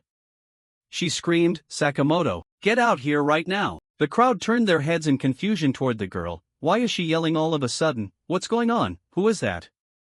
The person next to them quickly answered, "Ah, that's Yaguchi from the kendo club." Sakamoto hesitantly stepped out, looking flustered. "Who are you? What do you want with me? Is there a problem?" She stepped into his space, demanding answers. "I heard you put your hands on our freshman." "I went to the hospital to visit them yesterday and heard everything." Hearing this, Sakamoto offered a forced smile. "I think there might be a slight misunderstanding here." Yaguchi screamed again in fury. "Misunderstanding? You beat people up and now you're going to play innocent?" Right then, Rika rushed over, quickly shielding Sakamoto. "Wait a minute, let me explain everything." The moment Yaguchi saw her, she got angry. "Who the hell are you?" Rika stepped closer to question her. "You're with the kendo club, right? The ones in the wrong are your kendo freshmen." The girl wore a blank look. "What?" Rika quickly explained. "Yesterday, those kendo club students came up to talk to me. They kept asking me out, and when I refused, they cornered me into an alley. I was terrified and didn't know what to do, and Sakamoto was the one who saved me." Saying this, Rika's voice dropped with anger. "Now that you know the truth, do you still think this is Sakamoto's fault? Now that you get it, go back and teach your freshmen some manners." Yaguchi's voice involuntarily shook as she hesitantly asked, So the one who did it wasn't Sakamoto?" Rika glared at Yaguchi, asserting, "Exactly, it's not Sakamoto's fault, those kendo club freshmen started it." Yaguchi's expression shifted, and she practically screamed, "If that's the case, Sakamoto, please be my man. I will make you the happiest man in the world." The moment she finished speaking, Rika was completely stunned. "What?" On his end, Sakamoto looked incredibly bewildered. Before he could even react, Rika wailed dramatically, "What? Absolutely not." At the same time, Yu-sung looked frantic. A confession out of nowhere in a situation like this? This world really is terrifying. The battle of the heroines. On her end, Rika couldn't help but get excited. She flashed a bright smile and then cheered, "Tojo Karen, that is so cool." The entire classroom felt like it had just been dropped into an endless debate. Whispers overlapped, and a guy came up with a thought. "Who do you think Sakamoto will choose?" Before the question could even settle, someone else chimed in right away. I mean, obviously the family-oriented one, right? She's sweet, and she's got a great chest. But right after that, another voice rang out in disagreement, you don't get it at all. A girl who acts like a guard dog to everyone else but is gentle only to you, how could you not fall for a girlfriend like that? On his end, Yusung sighed tiredly to himself. Everyone was totally overreacting to what just happened. But then again, please be my man. After she dropped a bombshell like that, it made sense. Right at this moment, Rika suddenly called out, hey Yusung, who do you think Sakamoto will end up dating? Yusung tilted his head slightly, looking hesitant, I'm not really sure. Getting that answer, Rika looked disappointed, wow, you're no fun. Right after that, he fell into deep thought. If things followed the original plot, he would eventually end up with his childhood friend, Maya. Just then, a small chuckle escaped Rika. Actually, I already know who he's going to choose. She confidently asserted without hesitation, Sakamoto will date Tojo. But that's only if I give Tojo some love advice. Hearing this, Yusung felt skeptical. Love advice? You're awfully confident in yourself. Rika shot back bluntly, of course, when it comes to romance, I'm an expert. People line up just to get my advice. Hearing that, he reminded her, but I don't think she even knows who you are. She fired back instantly, throwing the mood off beat. That's exactly the problem. I'm totally ready to help her out. Seeing this, Yusung couldn't help but feel a bit bewildered. What a busybody, why is she so hyped up about this? Then, as if swept away by her own thoughts, Rika muttered expectantly, please, I hope she comes to ask for my advice soon. After a while, everything gradually went back to its normal routine. Right at this moment, Yusung suddenly slid the classroom door wide open. He looked inside in surprise, seeing Tojo, sitting alone in a corner lost in thought. Inside, Sakamoto was just sitting there motionless, looking a bit pensive. Yusung turned to a classmate curiously, hey, why is Tojo in our class? Good morning. The guy quickly replied, Tojo? Looks like she's bugging Sakamoto about meeting up this weekend. I heard she wants to treat him to a meal to apologize or something. Hearing that, he jumped in surprise, a weekend meal? Isn't that basically a date? The male student lowered his voice to a near whisper, it's reconnaissance. Hey, did you hear the rumor? Word is she's the daughter of someone insanely powerful. Yusung repeated blankly, powerful? As if adding another layer of drama, the next sentence dropped slower and clearer. Rumor has it Tojo is the daughter of the boss of the Donseon clan. Yusung went quiet for exactly 1 second before bursting out, the Donseon clan? You mean the Yakuza? The guy quickly replied, yeah, a massive organization that controls the entire Kanto region. Hearing this, he couldn't help but exclaim, that's crazy. The male student looked skeptical, you don't really believe it at all, do you? Yusung followed up in a casual tone, pretty much. But even if it's true, she hasn't done anything to us, so who cares? Getting that response, the male student looked impressed. I really want to call you boss. Yusung's face instantly froze, and he said coldly, that sounds gross, don't. Suddenly, Yusung's body flinched, and he thought to himself, wait. Now that I think about it, I'm inside the Dom manga. So stuff like this could actually be totally real, couldn't it? At the same time, Sakamoto suddenly shouted. Yusung turned to look at her suspiciously, so Tojo really is a Yakuza boss's daughter? Over on her end, Tojo was frantically pressing Sakamoto, why haven't you accepted my weekend invitation yet? I need to formally apologize to you. He scratched his head looking confused. Not only that, but Yusung thought to himself, whatever, the one getting dragged into this is the protagonist, not me, so it probably has nothing to do with me. At the same time, Ryu took a step forward, shooting back angrily, cut it out already, you're making Sakamoto uncomfortable. Hearing this, Tojo glared and dropped a warning, this has nothing to do with you. Witnessing that scene, one male student burst into tears, why does it always have to be Sakamoto? Another guy couldn't help but complain to the heavens, I want girls to like me too. Seeing this, he felt a bit helpless, I don't know, is it really that great? Tojo's pursuit continued after that. She casually burst into the classroom, Sakamoto, just accept the invitation already. Seeing this, the teacher yelled angrily, class isn't over yet. She didn't hesitate to barge straight into the boys' locker room, are you in there? Then she rushed toward the boys' restroom, Sakamoto, we're having lunch together this weekend. She screamed frantically. At the same time, Sakamoto cried helplessly, just give me a break. After a while, Rika turned to Yusung curiously, Yusung, what are your plans for Golden Week? He hesitated for a second before answering quickly, Golden Week? I don't have any special plans, I'll probably just help out at the diner. Hearing this, she couldn't help but admire. Oh right, your family runs a diner. What a good kid. Then Rika made an offer. If you're free, do you want to come over to my place? Yusung repeated in confusion. Your place? She went on to add, yeah, you like manga, right? My house has a ton of it. Hearing that, his eyes went wide with surprise. Really? How much? Rika bragged casually, naming an amount that completely shocked him. My dad's collection is basically a manga cafe. Yusung's jaw dropped in astonishment. Your dad's? Sure, then whenever I'm free, I'll definitely give you a call. Getting that answer, she smiled radiantly. Just let me know anytime, I'll tell my dad beforehand. Right then, Yusung's eyes involuntarily glued themselves to Rika, watching her eat a rice ball with absolute bliss. And he couldn't help but comment, now that I think about it, Rika, you're so skinny but you really eat a lot. She looked a bit blank. You think so? Doesn't everyone eat this much? If lunch isn't filling enough, I just snack afterward. Plus, I'm the type who doesn't gain weight easily. Saying this, Rika casually puffed out her chest to brag, everything I eat goes straight to my boobs. Yusung immediately broke into a cold sweat, his heart hammering wildly right in front of her chest. Seeing this, she instantly covered herself. Pervert, where are you looking? Yusung's eyes went wide with anger. This girl totally set me up. At the same time, Sakamoto suddenly appeared right beside them. The moment she heard the noise, Rika instantly turned around. She widened her eyes, staring at Sakamoto in pure shock. Tojo, this is my chance. Seeing this, Yusung hurriedly leaned forward. Just then, Rika casually walked up to her. Hey, you're Sakamoto Tojo, right? Sakamoto stayed quiet for a second before asking, who are you?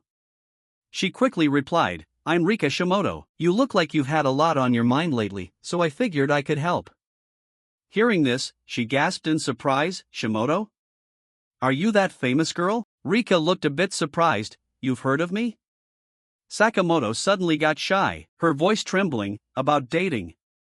I heard you're a relationship expert. Over on his end, Yusung couldn't help but find it hard to believe. Wait, so that stuff was actually true? Then Sakamoto lifted her head to look at Rika. But how did you know I was troubled? She casually shot back. You come to our class looking for Sakamoto every single break. It'd be weirder if nobody noticed. Suddenly, she rushed closer to Rika, lowering her voice. Let's stop, everyone's gonna hear us. Actually, I do want to ask you for some advice. Saying this, Sakamoto suddenly dropped her voice to talk about her love life. A while later, Yusung was walking back alone, knit his brows slightly. That Shimoto girl is enjoying this way too much. Remembering earlier, Rika had excitedly made a suggestion. Then tomorrow after school, let's all get together and have a serious talk. Standing next to her, Yusung couldn't help but feel a bit bewildered. All of us? Me too? Meanwhile, Sakamoto eagerly agreed, sure. A thought echoed in his mind. In the original story, those two were supposed to be love rivals fighting over Sakamoto. It's weird, she's trying way too hard to help her own rival. Whatever, thinking about it won't help. Time to work out first. Just then, all kinds of strange noises echoed inside the gym. Let's go. Seeing this, he looked a bit surprised. What the? Is something going on today? Why is everyone working out so hard? Yukika suddenly spoke up. Kim Yusung. What a coincidence, I didn't expect to run into you in a place like this. Yusung turned around in surprise, asking the girl curiously, are you Yukika? When he saw Yukika, Yusung paused for a beat and spoke first in surprise. Are you Fuma Yukika? She shyly lifted her head, her voice sounding almost like a whisper. Just doing club activities wasn't enough exercise for me. I didn't expect you to work out at this gym too. Hearing this, he offered a forced smile. Is that so? In his mind, Yusung couldn't help but realize, no wonder the guys in the gym are suddenly so pumped today. Meanwhile, Yukika looked around curiously. So, what exercise should I start with? Yusung's eyes involuntarily glued themselves to her. She really was beautiful enough to catch anyone's attention immediately. After a long while, he slowly spoke up. By the way, Fuma, I didn't know you lived around here. Yukika admitted without hesitation, I just moved in. Getting that answer, Yusung looked surprised. You moved? Right then, someone's voice drifted over. Well, that's just perfect. Hearing the voice, Yusung immediately turned around. Boss Nakayama Yujiro, the gym owner. The older man quickly made a suggestion. From now on, just let Mr. Kim coach Yukika. You two go to the same school, so it'll definitely be more comfortable than asking an old guy like me. Yusung snapped his head over in shock. Huh? No way, right? Out of nowhere like this? Then Yujiro whispered as if he had just spotted a rare opportunity, she clearly has a thing for you. Keep at it. After saying that, he walked off excitedly, since today is your first day, just keep it light and get used to things first. Behind him, the guy felt a bit helpless, he totally misunderstood the situation. After a while, the group consisting of Yusung, Yukika, and Yujiro quickly gathered together. After a brief silence, the older man casually made a suggestion, let's start light with 485 pounds then. She turned over in shock, starting at 485 pounds is already that heavy? Seeing this, Yujiro lowered his voice to reassure her, don't worry, young lady, I've been in this business since I was competing 20 years ago, but I've never seen a monster like him. The moment he finished speaking, Yusung immediately gripped the barbell with his bare hands, and with both feet planted firmly on the ground, he lifted it up. Witnessing that scene, Yujiro smirked with a sneer, turning back toward Yusung. He easily hoisted the 485-pound barbell into the air. On her end, Yukika was completely stunned by the terrifying sight. Not stopping there, Yujiro continued to push. Good, as expected, this weight is still light for Kim. Bump it up to 595 pounds. The moment the words left his mouth, she couldn't help but scream, 595 pounds? After a long while, Yukika stared at Yusung in sheer panic. He actually lifted it, and even did a full 5 sets. Seeing her shocked expression, Yujiro smiled proudly, I told you, he's a monster. Hearing this, Yukika immediately shot back, you call that working out? That's straight up self-torture. With such mind-blowing muscle strength and body coordination, she stood to the side thinking to herself, I have to admit it. That is absolutely not the body of a high school sophomore. That guy really is a monster. And could that be the rumor I've only heard whispers about? It must be the ultimate yang body. The ultimate yang body is an innate constitution that carries the combined yang energy of 100 men. Word has it that famous heroes in ancient history and myth also possessed this ultimate yang body. I can say for sure because I crossed swords with him myself, that is absolutely not the kind of strength you get just from working out hard. Thinking of this, Yukika told herself, I need to report this to that person first. The next morning, at a mansion that looked just like a royal palace, Karen confidently walked inside.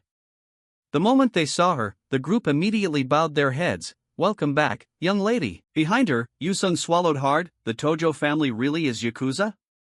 And she didn't look surprised at all. Is this normal in this world? Ever since I got ice-skite here, I still haven't gotten used to these kinds of situations. At the same time, a man's eyes involuntarily glued themselves to his massive frame. He looked up, his voice trembling slightly, who is that guy? That giant. Right after that, the man screamed, you bastard. Are you a spy from another gang? It's dangerous, young lady, get behind me. Seeing this, Karen immediately shielded Yusung. She growled angrily, how rude, these people went out of their way to come to our house to help me. Another guy turned over to accuse him, no way, with that massive build, that killing intent, and that face, how can he be a high school student? On his end, Yusung stood frozen, his feelings deeply hurt, I haven't even done anything yet. A moment later, Karen looked embarrassed, I'm sorry, my men were out of line. Hearing this, he offered a forced smile, it's fine. She bowed her head once more, I'm truly sorry. Seeing this, Yusung thought to himself that he was used to this kind of misunderstanding anyway. Now Yusung shyly admitted, but while I appreciate the invitation, I don't think I can be of any help when it comes to romance. Before he could finish his thought, Rika cut in, what are you talking about? A guy's opinion is exactly what matters most in these things. Right after that, she switched her tone to a rare gentle vibe, alright, Tojo, first let's learn how to cook. Karen wore a hesitant look, asking skeptically, cooking? Can something like that really make Sakamoto fall for me?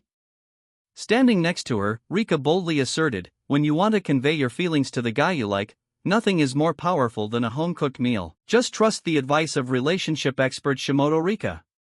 The moment she finished speaking, Karen looked full of admiration, relationship expert. Meanwhile, Yusung couldn't help but feel a bit cringed, talking about herself in the third person as a relationship expert without even blushing. A bit later, Rika cheered excitedly, alright, if you're ready, let's start cooking. Karen and he said in unison, got it.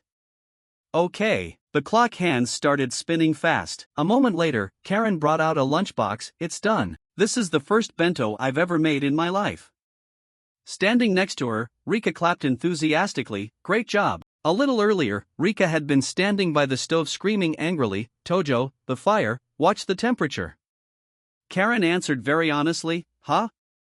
Isn't it better to turn it up all the way?" Later, she lifted her head blankly, "It's completely burned, chicken from twisted hell." Snapping back to reality, Yusung swallowed hard. Even for a beginner, this really is a dangerous road. So this is what a manga bento looks like? At the same time, Rika gently rubbed her growling stomach. "Working this whole time made me hungry." Hearing that, he offered, "Then let me just whip up something for dinner."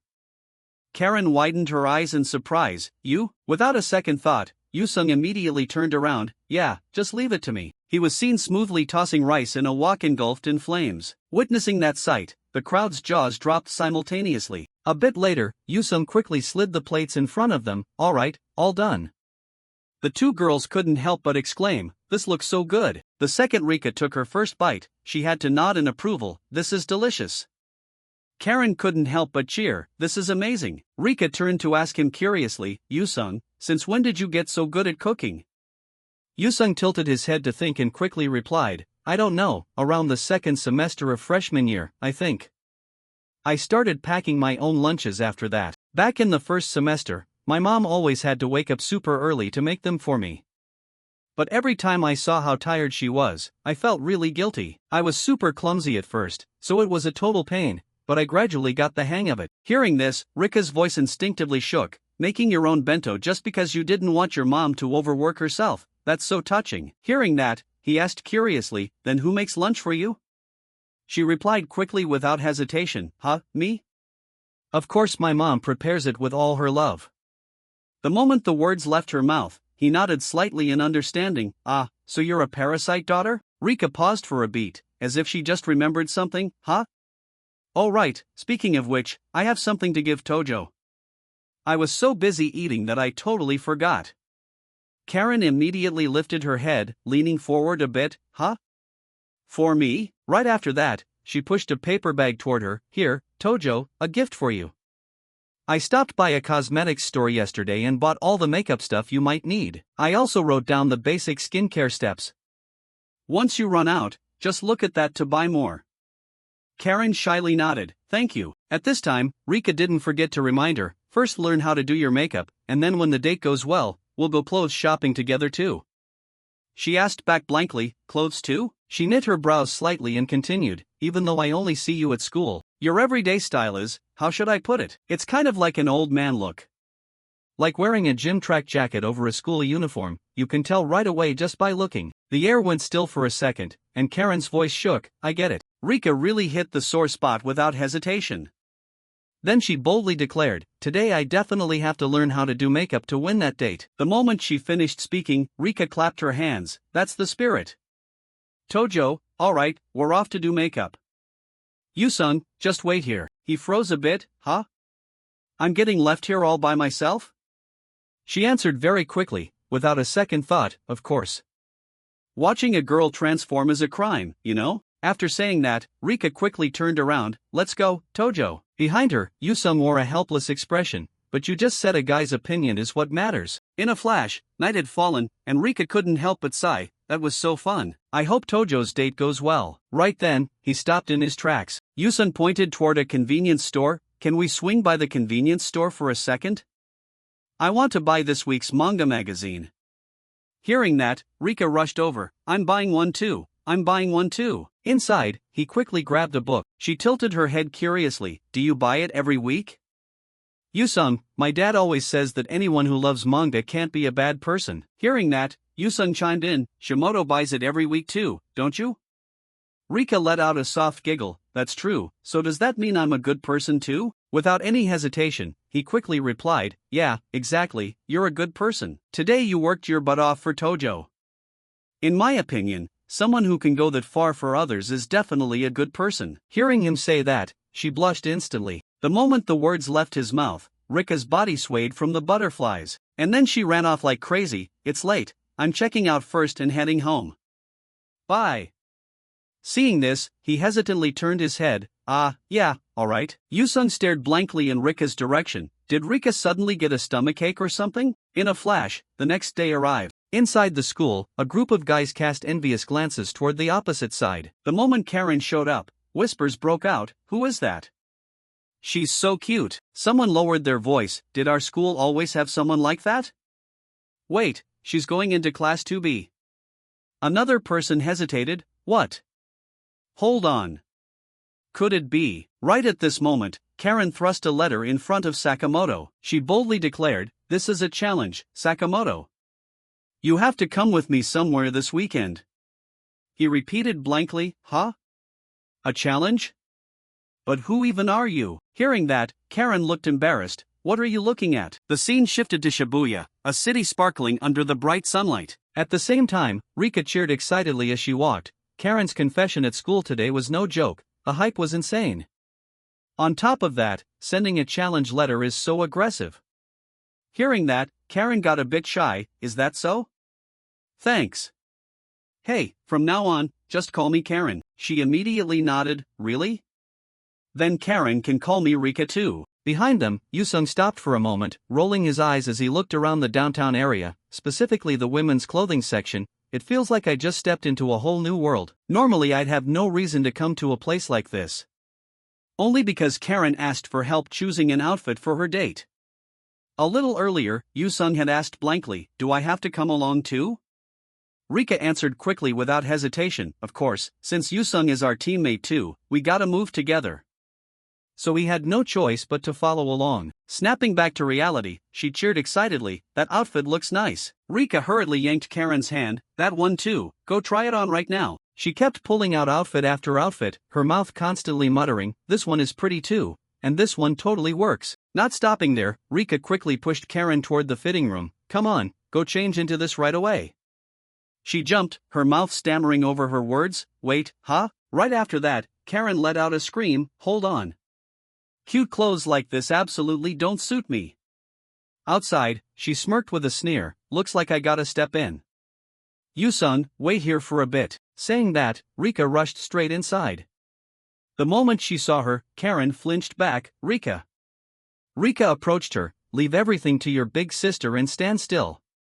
"Hey, let me handle it all, you just need to stay put." On his end, Yusung thought to himself, "Wait, that's a sensitive spot, so go easy."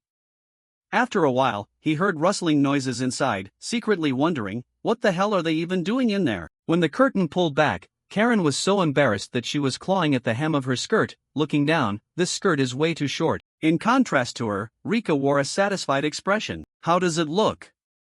Yusung also nodded in agreement. "It suits you well." Saying that, he involuntarily stared at Karen.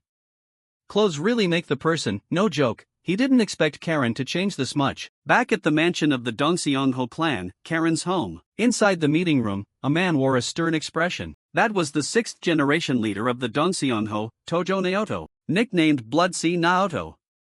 After a brief silence, Naoto spoke up, his voice deep and low, "It seems Karen." Suddenly, Naoto slammed a knife right into the table. "Already has a guy she likes." The moment the words left his mouth, the subordinates looked shocked. "Lady Karen?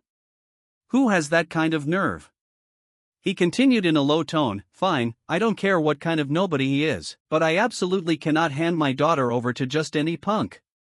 "Sento," the guy quickly replied, "Present, sir." Naoto questioned him sternly, "What's the name of the kid Karen likes?"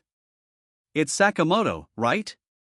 Sento answered right away without hesitation, "Yes, exactly. His name is Sakamoto, currently attending Heroine Private High School with the young lady. Yesterday, the young lady mentioned wanting to go to a hair salon for the first time, so I personally escorted her. And today, a new transaction history appeared on the young lady's card, all of it spent at clothing stores." Saying this, Sento hesitantly drew a conclusion. Looking at the situation, it seems the young lady has a date with Sakamoto this weekend. The moment he finished speaking, Naoto roared in a fury, "What? That brat! Sakamoto!" The crowd hurriedly rushed over. "Boss, please calm down." He gritted his teeth and ordered, "Everyone who's free this weekend, assemble. Our objective is to tail Karen on her date and stop that kid named Sakamoto from doing anything stupid." The moment the words left his mouth, the group shouted in unison, "Sir!" The sixth-generation chairman of the Dongseongho, Tojo Naoto, along with 8 high-ranking executives, all confirmed their participation in the mission. Meanwhile, over at a fast food restaurant, Rika let out a heavy sigh. "I'm exhausted, I don't even have the energy to chew anymore. Yusung turned over helplessly, but you're still eating like a horse. After a brief silence, Karen spoke up hesitantly, Rika, thank you so much for today. Hearing this, she just laughed, oh come on, we're friends, don't worry about it. Thanks to you, I had fun shopping too. She nodded slightly, right? You've been helping me out like this from the very start. After saying that, Karen's eyes involuntarily drifted over to Yusung. She didn't forget to ask, Kim Yusung, for someone with such a huge build, is eating just a single hamburger enough? I'm paying today, so eat as much as you want. Yusung quickly replied, I ate a lot at lunch, so I'm fine. Plus, I prefer rice over bread. Karen tilted her head to look at him, her eyes showing clear care as she gently repeated, but if it's not enough, just say the word. Compared to how much you've helped me, this is nothing. Yusung narrowed his eyes slightly to observe Karen for a bit longer, a different thought crossing his mind compared to his first impression. I used to think she was just a fierce thug type, but after getting close, she's actually really considerate. As expected, you have to interact with someone directly to understand their true self.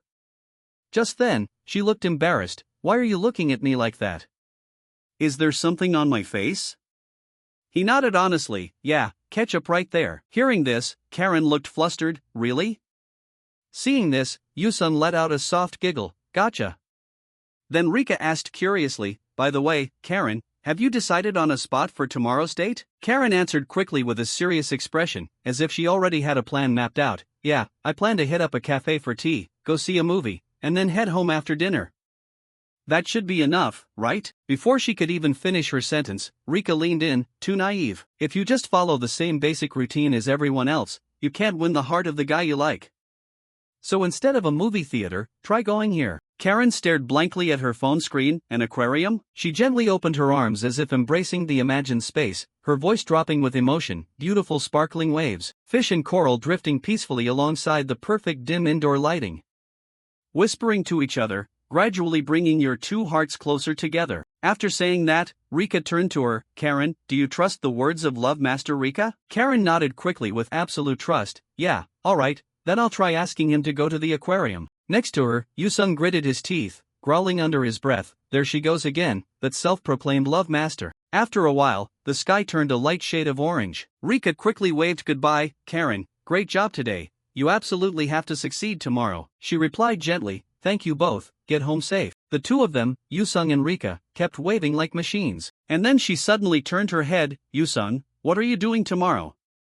He quickly replied, I'll probably just stay home and read manga. Hearing that, Rika excitedly made a suggestion, then come tail Karen with me tomorrow. Yusung voiced his frustration, huh? I have the right to spend my weekend how I want to. She immediately pressed in close, hey, we're teammates, we have to take responsibility for Karen's happiness until the very end. Hearing this, he let out a heavy sigh, rubbing his forehead in defeat against her stubbornness. Fine, I get it. Seriously, is this girl just too nice or simply over-the-top nosy? Rika instantly changed her expression, a radiant smile appearing along with happy sparkling eyes. Awesome, that's my Yusung. The Shimoda Rika and Kim Yusung duo is officially formed. In a different scene, the atmosphere suddenly turned gloomy. A group of bystanders instinctively turned their heads in one direction, everyone wearing a tense look. At the same time, Naoto growled, is this the place? Behind him, a kid cheered excitedly, Mommy, look at that mister, his hair is so weird.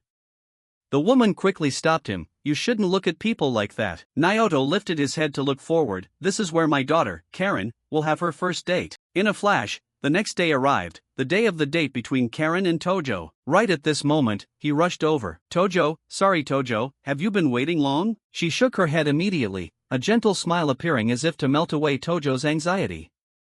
Not at all, I just got here myself. Come on, don't worry about it. On the opposite side, he suddenly stared blankly at Karen. Tojo turned away and muttered, that outfit really suits you. Hearing that, she smiled shyly. Thanks. Should we grab a drink first before figuring out the rest of today's schedule? He quickly replied, yeah, let's do that. Hearing this, Karen suggested, alright, let's go. Just follow me. Tojo reached his hand toward the bag in her hand, let me carry that for you. Over on this end, Rika whispered softly, perfect disguise. Karen and Sakamoto looked pretty good together too. Yusung nodded in agreement, true. She couldn't help but marvel, was yesterday's special training session really that effective? Then suddenly Rika dashed forward. Alright, let's tail them. From behind, Yusung could only shout, hey, wait for me. At the same time, Karen looked intently at her phone screen. I heard this cafe is really famous. Sakamoto smiled slightly. It looks really nice. In a small corner, Naoto growled angrily, that brat. He dared to make my daughter wait for a whole 5 minutes? Sensing the danger, Sento quickly stopped him. Please calm down, boss. Boss, that's not the problem right now. The people around us are starting to give us weird looks. The older man instantly froze, his voice rushed and full of skepticism. What?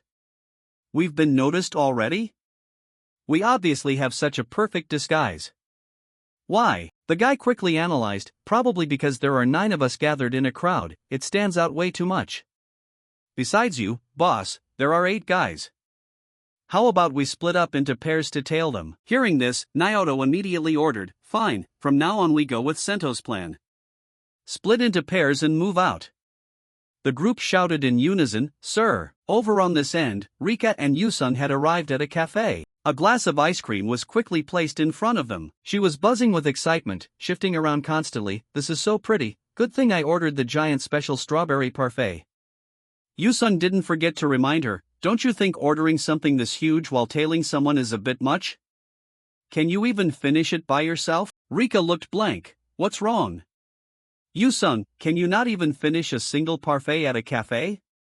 Ha! With that, she turned to Naoto's group in confusion. But for some reason, this place is packed with customers, especially those weird-looking middle-aged guys over there. Hearing this, Yusung immediately looked up, a flash of vigilance in his eyes. They look incredibly suspicious.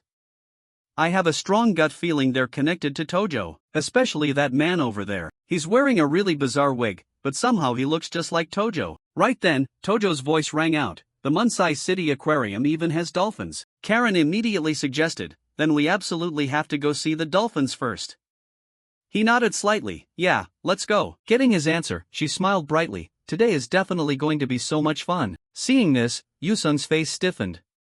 He swallowed hard. I don't know, man, but it looks like your date is going to be an uphill battle, Tojo. After a short while, the announcement horn blew. The train is about to depart. Inside the subway car, a massive crowd of people was jamming and squeezing together. At the same time, the announcement rang out again. The doors are closing. Right at that moment, screams broke out. Hey, can't you see there are still people here?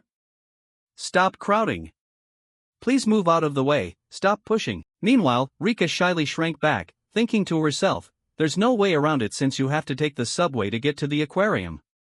But I'm standing way too close to Yusung, I didn't expect it to be this crowded. Just then, Yusung suddenly leaned in close and whispered. Yusung tried to lower his voice to reassure her. It might be a bit uncomfortable, but hang in there, we're almost there. Then suddenly, the announcement rang out. The doors are opening. Seeing this, he urgently grabbed Rika's hand. We're going to lose them at this rate. Hold my hand. Yusung suddenly spun around and bolted forward, this way. After a while, the two of them made it to a shopping mall. Seeing this, he breathed a sigh of relief. We're finally out. At this point, Rika spoke up shyly, my hand.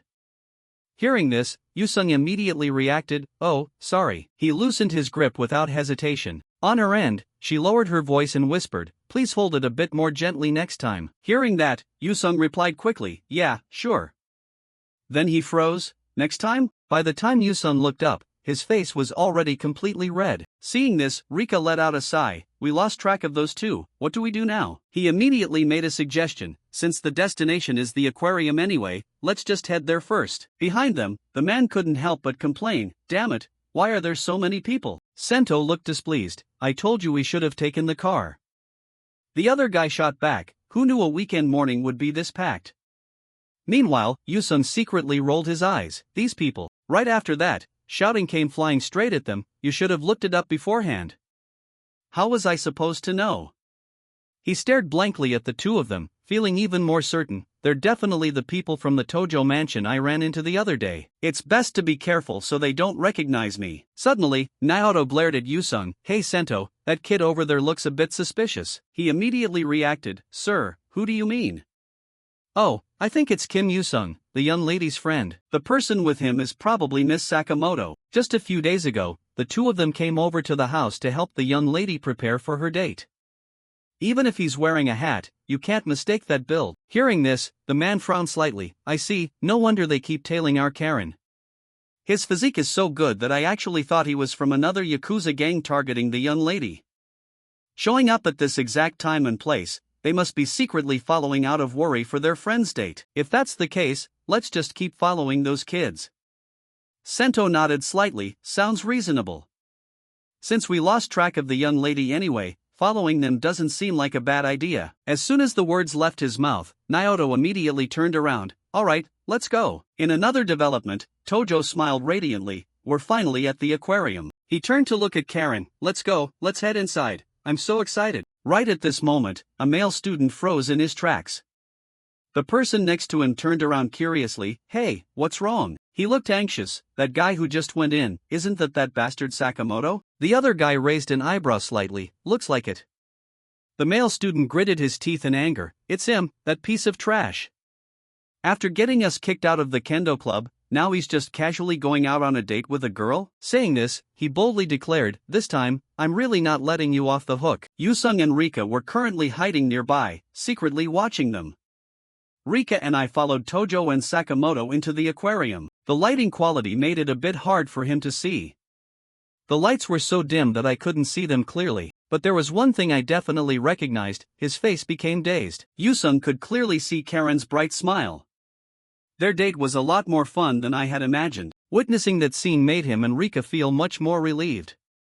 If it's like this, we don't really need to stay here anymore, do we? Early that morning at Minami Asakusa Park, when the sushi box was opened, Rika cheered, this looks so delicious. There's kimbap and inari sushi too, tempura, rolled omelet, and even nikujiga. There's even fruit for dessert. You're seriously amazing. Yusun pointed at the box and said, I gave it my absolute best. If we want to keep tracking them, we have to eat our fill. Come on, let's keep watching their date while we eat. She immediately picked up a piece with sparkling eyes. Tojo sat opposite Karen and asked, it was really fun at the aquarium earlier, wasn't it? She looked a bit shy. I liked it because there were so many beautiful fish. Karen then made a suggestion with a nervous look on her face. If you want, we can eat the bento I prepared now. Seeing this, Rika was also worried. Karen suddenly got visibly tense. Is she going to be okay? Meanwhile, Yusung also understood. Well, it makes sense, since this is the first time she's making food for the person she likes. She even came to ask for my advice. After 3 days and nights of non-stop practice, Karen's effort was clearly visible through the text messages. I remade the bento box, what do you think? Is the arrangement okay? The fried chicken is a little burnt, but you did a great job. It would look even better if you added some broccoli or parsley as garnish. After a moment of suspense, Karen decisively opened the bento box. The moment Tojo looked at it, he gasped in admiration. Did you make all of this yourself? This is incredible. She nodded shyly and said, please eat as much as you like, I made a lot. He then picked up a rice ball. Alright, let me try the rice ball first. The exact moment Tojo was about to put the rice ball into his mouth was the moment she anticipated the most. He took a bite, and his expression looked great. The compliment from Tojo made Karen's face light up completely. It's really delicious. Upon receiving the positive feedback, she picked up a piece of chicken and offered it. Try this one too. Facing Karen's piece of chicken, Tojo suddenly froze. Her expression immediately turned anxious and expectant. Seeing Tojo take a bite, Karen immediately asked, how is it? He immediately gave a thumbs up in praise. This is really good too. Hearing this, she was overjoyed. Really? Thank goodness. Yusung and Rika were still sitting there, watching the two of them. But Tojo, you should eat some too. Come on, open up. I'm fine, really. Tojo also picked up a piece for Karen to taste. Then he asked back with an excited face, how is it? You made it yourself, it's great, right? Even you must be surprised by your own cooking skills. You're right. Rika pointed at them and turned to him. Those two seem to be progressing really well, don't they? Yusung was a bit skeptical at this point. True. Wait a minute. What? Is this right? If it follows the original ending, things shouldn't be going this smoothly. What on earth is about to happen? Suddenly, Rika made an insinuating comment that startled him. I want to have a date like that someday too. Yusung couldn't believe his ears and pointed a finger to question her. didn't you keep bragging about being a relationship expert? Rika then smiled brightly and delivered her punchline. To be honest, I've never actually been in love before, I learned it all from manga. Hearing this, he felt completely helpless. So you've been acting all high and mighty this whole time using knowledge you learned from comic books? Good grief, they're packing up over there, let's get ready to keep following them. Rika still wanted to defend herself. Hey, but seriously, I've given my friends a ton of relationship advice before. Yusung didn't argue with her and just put on his backpack, which pissed her off. Fine. Hey, don't just ignore me. Are you even listening to me? At this moment, he let out a sigh of relief. As the warm golden sunlight filtered through the leaves, the two of them were still laughing and talking happily next to each other. Yusung and Rika were hiding behind a tree watching. The vibe between them seems really good. Is it time for Tojo to confess? However, something happened that made him freeze. The bento box in Tojo's hand dropped to the ground. He and Karen were suddenly blocked by a group of guys. The red-haired guy spoke up mockingly. I've been looking everywhere for you, you pretty-faced bastard. Tojo was also surprised by their sudden appearance. As for Yusung and Rika, they couldn't stop worrying. The guy with the broken arm then showed his malicious side. Last time you snatched the girl we were hitting on, and now you're with a different one? You're quite the player, huh? Yusung and Rika were also anxious and on edge. Should we call the police? No, even if we report it, they won't get here right away. If necessary, I'll step in. Tojo wasn't afraid and shouted in confrontation, you guys, how do you even have the nerve to show up here? They challenged him back, so scary, you gonna hit us again? This time I'm putting you in the hospital for a whole month. Yusung immediately recognized those guys. I know who they are, the freshmen who got kicked out of the kendo club. He then recalled, yesterday, a few guys from the kendo club came up to talk to me, they forced me into an alley and hung out with me. I was so scared at the time that I didn't know what to do. Tojo was the one who saved me. They're the exact same crowd that challenged Sakamoto and got absolutely wrecked in a 2-on-1 match. They were not only shameless but also blamed Tojo. We lied about getting beaten up by you, and as a result, we got kicked out of the kendo club that we worked so hard to get into. Do you have any idea how painful it is to no longer be able to admire Senior Fuma's gorgeous body? Karen couldn't take it anymore and spoke up in fury. You absolute idiots. She didn't hold back at all and pointed a finger straight at their faces, scolding them. It's exactly because of that pathetic attitude that you still don't understand why you got kicked out of the kendo club. They hadn't learned their lesson yet, so they jeered again. Well, if it isn't Senior Tojo? You're wearing so much makeup I almost didn't recognize you. The red-haired guy continued to critique her. Usually you dress like a total tomboy, so what's gotten into you today to get all dolled up like this? Don't tell me it's to go on a date with that pretty boy. It doesn't suit you at all. Isn't your daily hobby punching people like a sandbag? Stop trying to do things that don't fit you and just stay home like a good girl. What is your problem? Look at yourselves. Tojo immediately stepped up to defend Karen. Shut up. Tojo isn't someone a piece of trash like you gets to insult. Right then, a massive figure loomed behind them, trying to play the hero of justice. What a shame. What are you gonna do now? 'Cause we didn't come alone today. They immediately turned around toward the back. Boss, please help us out. Hayashi sneered arrogantly. Is it you? The one who dared to lay a hand on my underlings. They proudly bragged. Boss Hayashi is a famous boxer, you know. If it weren't for hitting someone while drinking, he'd still be competing right now. Seeing the situation spiral out of control, Tojo quickly urged her. Tojo, leave this to me and run. They're targeting me. Karen flatly refused. I can't do that.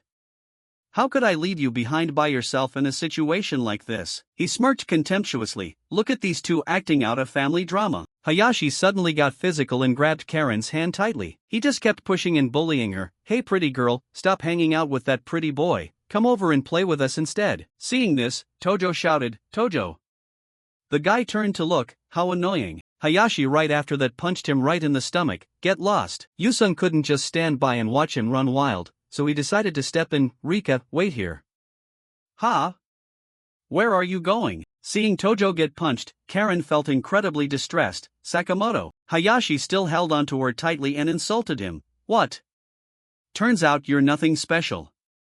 I'm taking your girlfriend with me. Let go of me. While he was still running his mouth, Yusung loomed right behind him. Boss is gonna love you on his behalf too, so don't worry. Hayashi immediately turned around and asked, Who the hell are you? His arm was instantly pinned and twisted behind his back. In a split second, Hayashi was slammed down onto the ground. Boss, Yusung was absolutely furious right now. I'm not going to say it a second time. Get your filthy hands off my friend. Hayashi trembled violently while holding his face. What the hell? When did he even appear? Boss, he couldn't help but shout in frustration, sucker punching me and then putting on that smug face? You're dead meat for messing with us. Right, guys? Hayashi suddenly took a closer look at the opponent in front of him. What kind of training does this guy do?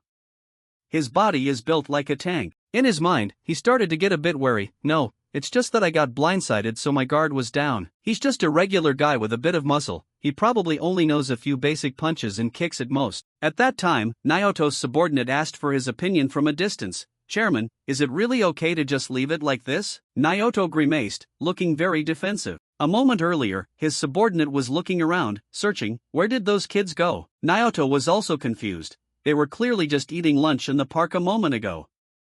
I only took my eyes off them for a second. His subordinate immediately spotted the chairman over there. Right now, Karen was being restrained by Hayashi. Let go of me. His entire crew of underlings was utterly shocked to their core. How dare that bastard? Whose wrist does he think he's holding? One of his underlings asked, Chairman, should we get the weapons? Wait, Naoto felt they should stay out of it. There's no need for us to get involved in this kid's fight. Besides, look at that boy. Naoto could completely feel the bloodlust radiating from him. His hands were also trembling violently, this terrifying pressure. Naoto raised his hand to look at it in shock. I've definitely felt this before. A name suddenly flashed across Naoto's mind. The boss of the Russian Red Mafia, Ivan the Destroyer. Everyone knew that crossing paths with him meant crossing paths with the Grim Reaper. When I ran into him by chance alone in Japan, that was the first time I experienced this feeling. It's an instinctive reaction. He still hadn't forgotten the feeling from back then, pure terror in the face of someone with overwhelming strength. He couldn't stop wondering, yet why does a high school student like Kim Yusung exude the exact same aura as Ivan, a living legend of the underworld? I must have this kid. Yusung had now shut out all external factors, the original storyline or whatever. None of that matters anymore. From this moment on, I'm just cleaning up the trash in front of me. Hayashi was still intending to square off with him. You're dead meat, you bastard. Before taking them down, Yusung turned his head and told them, Karen, leave this to me, take Tojo and get out of here. Seeing Karen still hesitate, he asserted, don't worry, I won't lose to trash like them. Hayashi barked in frustration, you bastard, don't ignore me when I'm standing right in front of your face. Without hesitation, he immediately got into a stance. Hayashi put all his weight into it and unleashed a barrage of punches at him. Seeing this, they were incredibly amazed. As expected of Boss Hayashi, he's so fast you can't even see his fists. There are only afterimages left. After finishing his attack, he felt very smug. How's that? You couldn't even dodge a single. However, the next second, Hayashi froze. Huh? He couldn't help but be dumbfounded. This bastard took all those hits and didn't even flinch? What kind of insane durability is this? Hayashi refused to give up and rushed forward again. Damn it. Then try this. Hayashi immediately drove a heavy punch into his body. Standing at a distance, Rika was incredibly distressed. Yusung, Karen and Tojo also called out to him in terror. Kim Yusung. No more games, he was furious now. His face darkened. Even Hayashi froze in his tracks at that moment due to the dense bloodlust. Yusung looked at him with eyes that wanted to tear him apart. From here on out, it's self-defense. Before Hayashi could even grasp what was happening, he took a punch. What? He immediately went flying backward. Yusung understood one thing very clearly. Usually, the legal limit of justifiable self-defense is a single strike. Seeing him collapse against the base of a tree, they screamed, Boss, boss, wake up. Yusung still stood there completely calm. Anything more would be considered excessive force. That's why I put everything into one punch. How disappointing. Seeing that Hayashi had lost a few teeth, they looked at him in absolute terror. Yusung was determined to teach them a lesson. You guys messed with my friend, I hope you're ready to pay the price. Seeing that they couldn't win the fight, they turned to threats. If you dare touch me, I'll call the police. My dad knows people at the Metropolitan Police Department. My old man is a high-ranking official. You know what'll happen if you dare touch us, right? He thought to himself, classic textbook villain threat. Yusung immediately placed both hands on their heads. Let me fix that rotten attitude of yours. As they were lifted up, they couldn't stop shrieking, it hurts. I'm gonna die. Please spare us, please, we're sorry. Yusung finally dropped them, and both of them begged in unison out of fear, spare our lives. Please, he immediately ordered them to get lost, beat it. And don't you ever show your faces in front of Karen or Tojo again. Yes sir, of course. They scrambled away in a hurry, run, fast. Yukika ran toward him at this moment. Yusung, she was extremely worried about his injury. Are you okay? Your forehead is bleeding. Yusung just said, it's fine, just spit on it and it'll heal right up. Seeing him dismiss his own well-being like that, Rika angrily snapped, stop talking nonsense and get to the pharmacy with me right now. Yusung was a bit stunned, alright. I don't think I've ever seen Rika this angry before. Afterward, Rika and Yusung went to the pharmacy. When they returned, they saw Karen and Tojo still sitting there. Yukika and Yusung didn't want to disturb the two of them either. What's this? The atmosphere between them is a bit hard to break into. Yeah, let's just wait a bit. Karen blushed at this point and spoke up. I'm sorry, Tojo. It's because of me that you got hurt. Tojo took the blame instead. No, I'm the one who should be sorry. They were targeting me from the very start. Suddenly, she called out, Tojo. Karen abruptly fell silent, her face turning red. She then gathered all her courage to speak her mind. I like you, Tojo. Please. Hearing this, Tojo's heart skipped a beat as well. Yusung and Yukika were completely frozen at the sight. Karen right after that made an offer that couldn't be refused. Please go out with me. Karen cried out from the bottom of her heart, please date me. The feelings in Tojo's heart began to well up. Yet, he actually turned Karen down. I'm sorry, I don't think I can give you the answer you want. Hearing this, she froze completely. Karen couldn't accept this response and asked back, why? Is it because I'm too much like a boy? If it's because of that, I can change from now on. Tojo immediately denied it. It's not that. It's because you're too good to me, Tojo, but I have my own circumstances. Karen asked back, her eyes looking a bit hurt. Your own circumstances? Tojo had no choice but to tell the truth. Actually, when I was a kid, I promised to marry a girl. His face became flustered.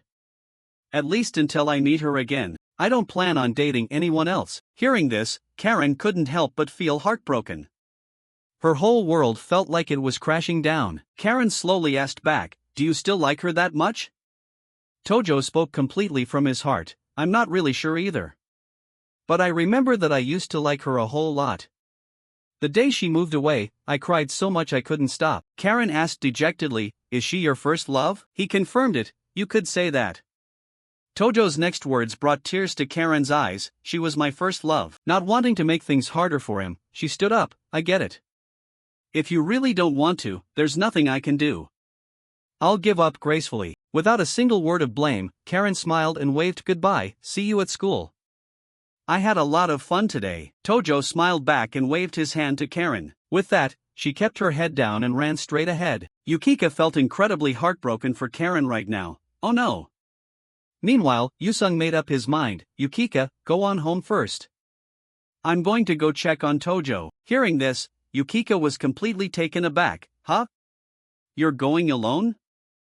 Yusung quickly walked away. See you at school next week. She stood there all by herself, letting out a heavy sigh. It wasn't hard for Yukika to notice the change in him. Why do you suddenly look so sad? At the bus stop right now, Karen was sitting alone on the bench, looking deeply lost in thought. Suddenly, a pair of feet walked up to her. Yusung gently called out to check on her. Tojo, are you okay? At this moment, Karen could no longer hold back her tears. Yet she still tried to act tough and wipe them away. How could I be okay? He couldn't bear to see Karen like this, so he wiped her tears for her. Stop looking so pathetic.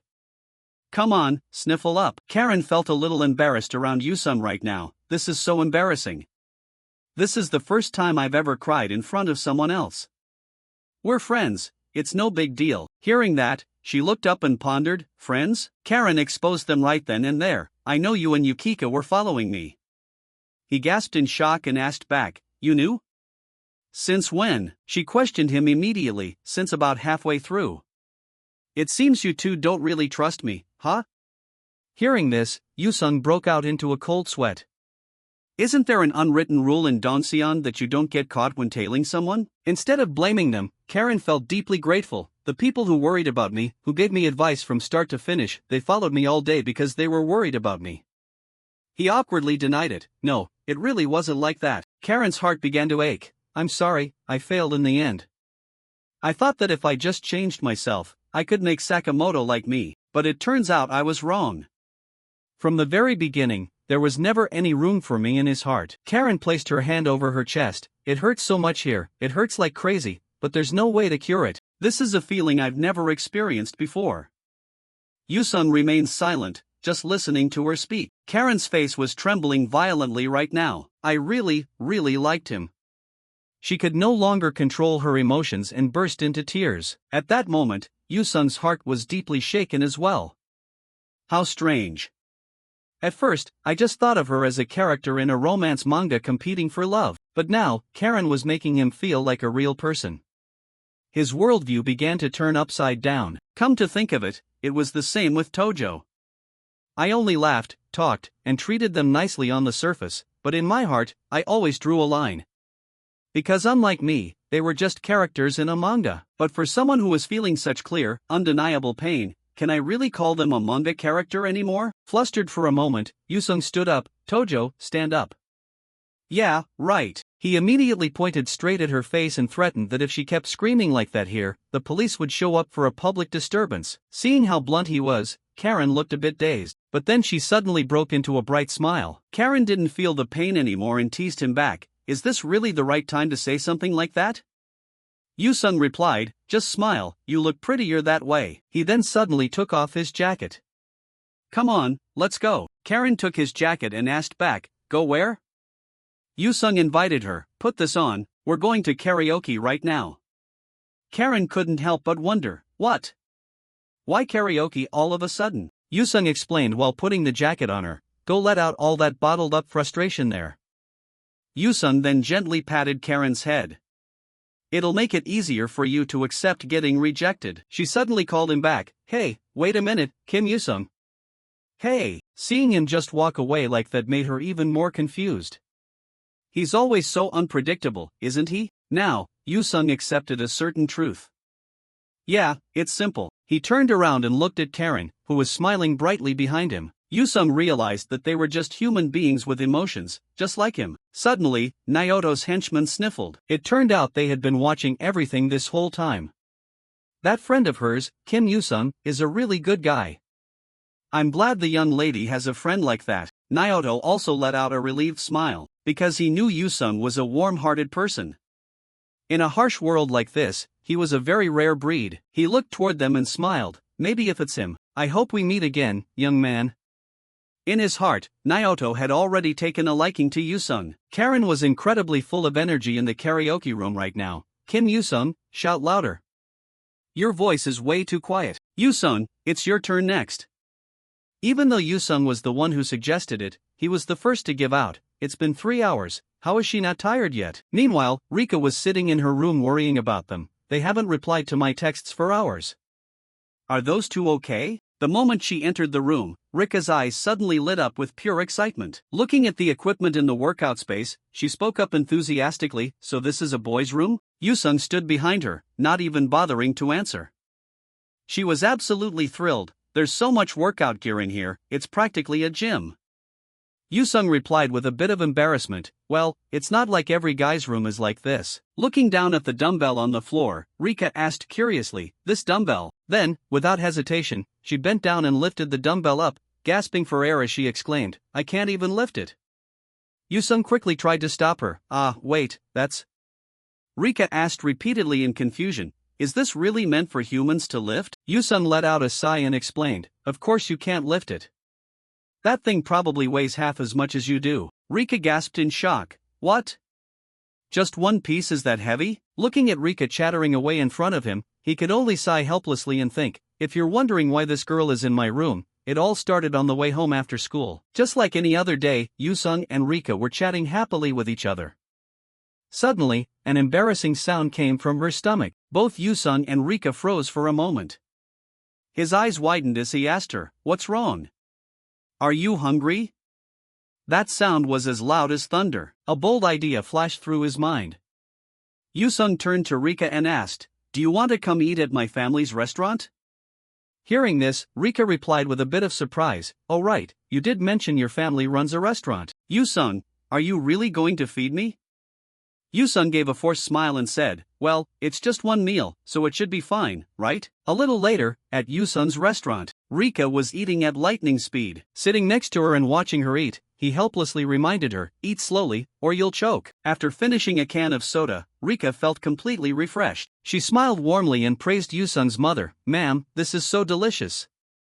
It's the best, absolutely the best.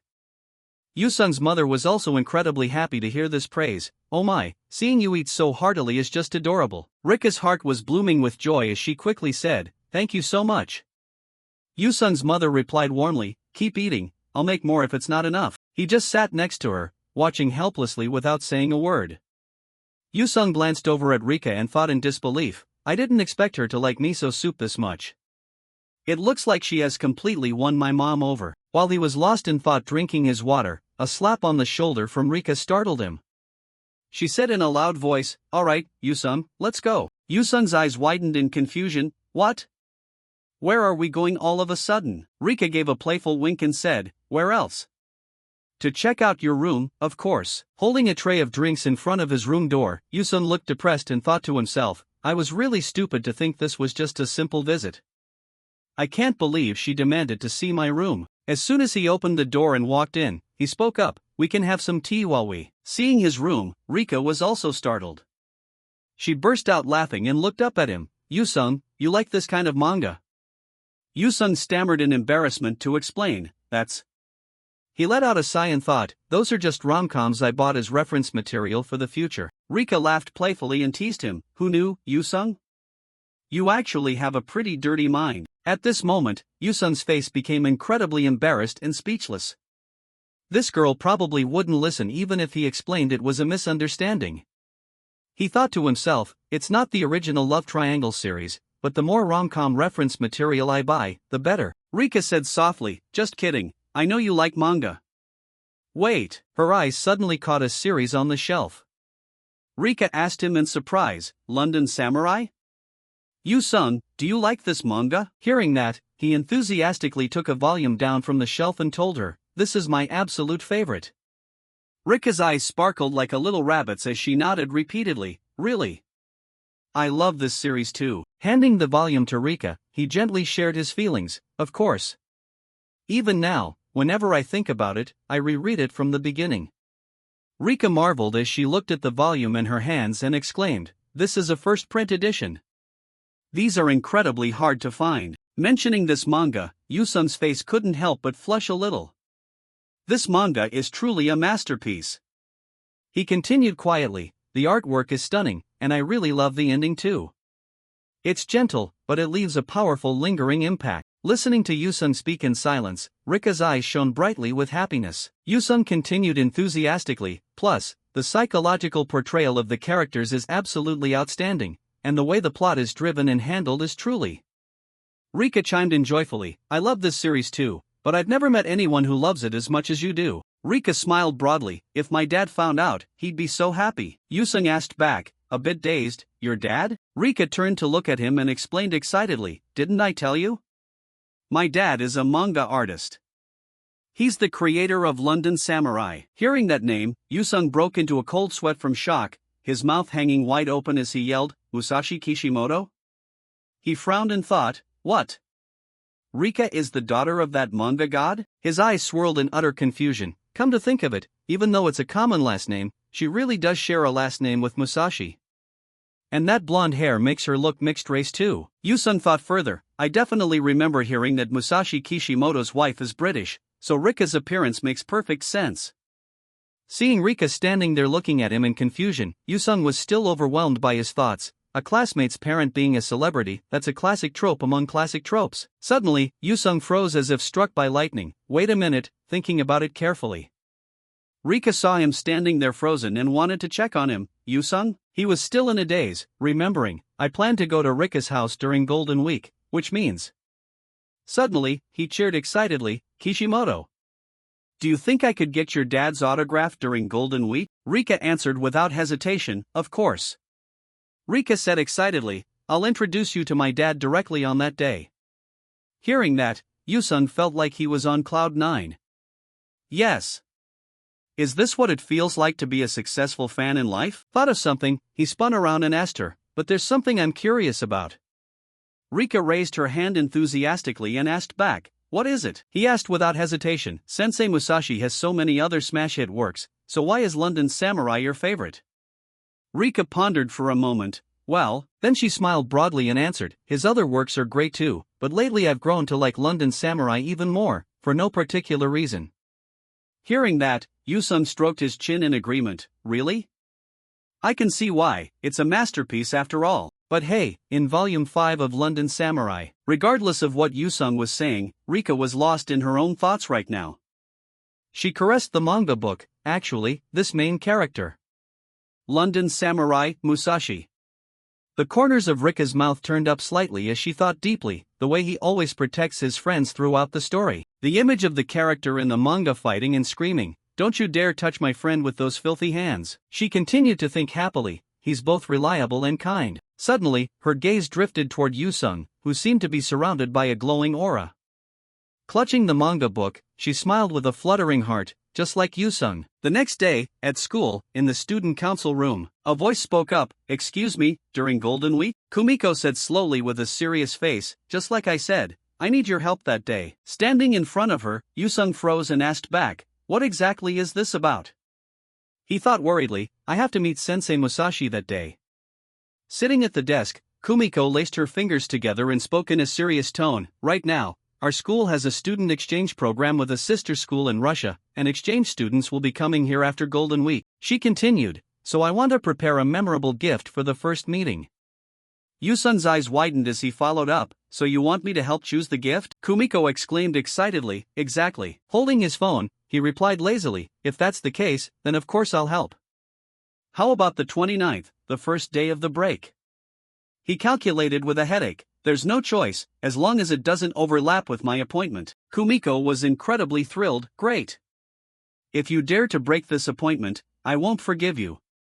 Answering immediately, Yusung was a bit speechless. Kumiko hummed a tune happily. You can go now.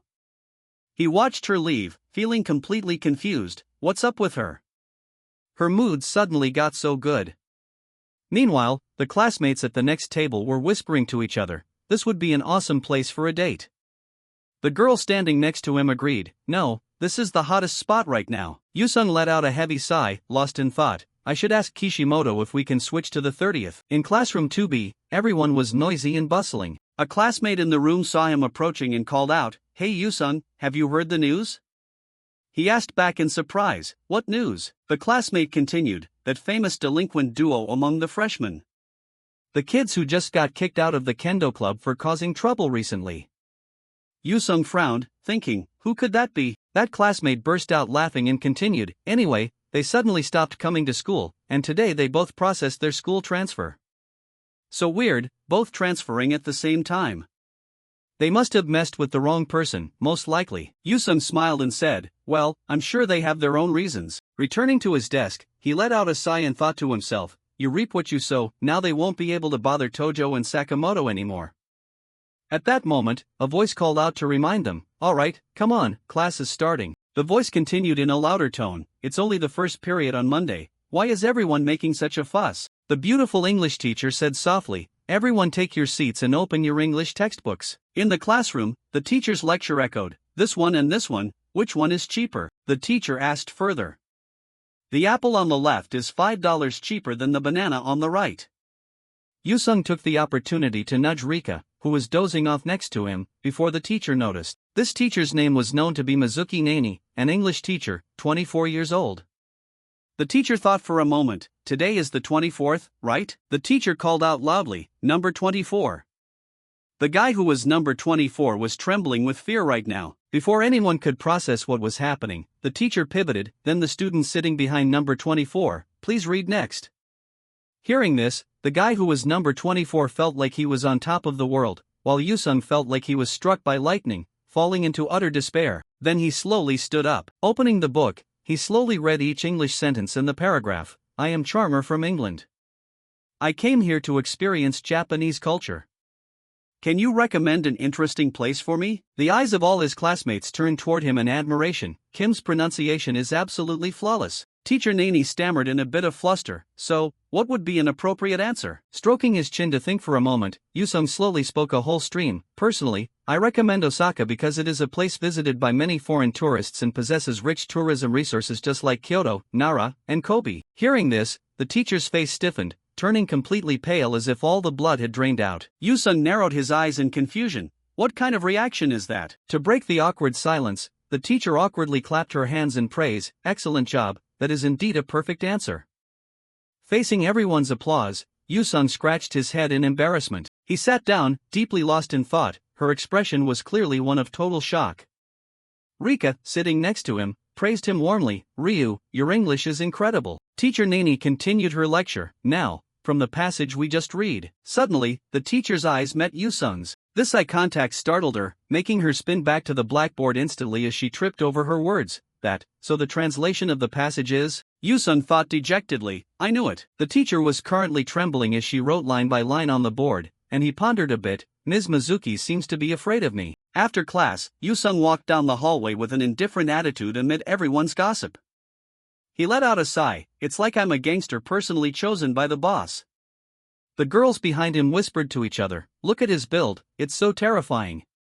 Even a male classmate jumped in shock upon seeing him. It's Yusung. He closed his eyes tiredly, thinking as he walked, or those rumors about beating up a 50-person bike gang all by myself.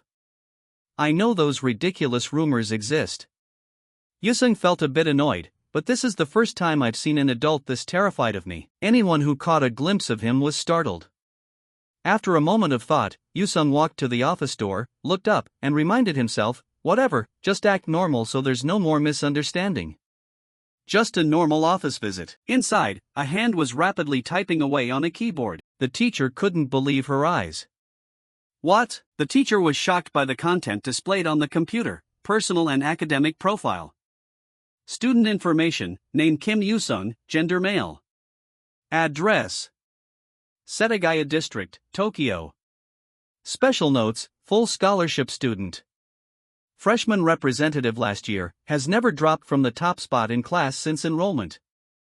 Student council secretary, extremely hard working in class. Honestly, there is nothing left to teach him. Teacher Nani could only gape in shock. No way. Her head was spinning right now, feeling dizzy and struggling with a headache. This makes no sense. They clearly said he's the heir to a Yakuza family. The teacher froze for a moment. Or did Yusung undergo elite training for a Yakuza clan? If that's really the case, is he planning to pretend to be a model student to deceive me?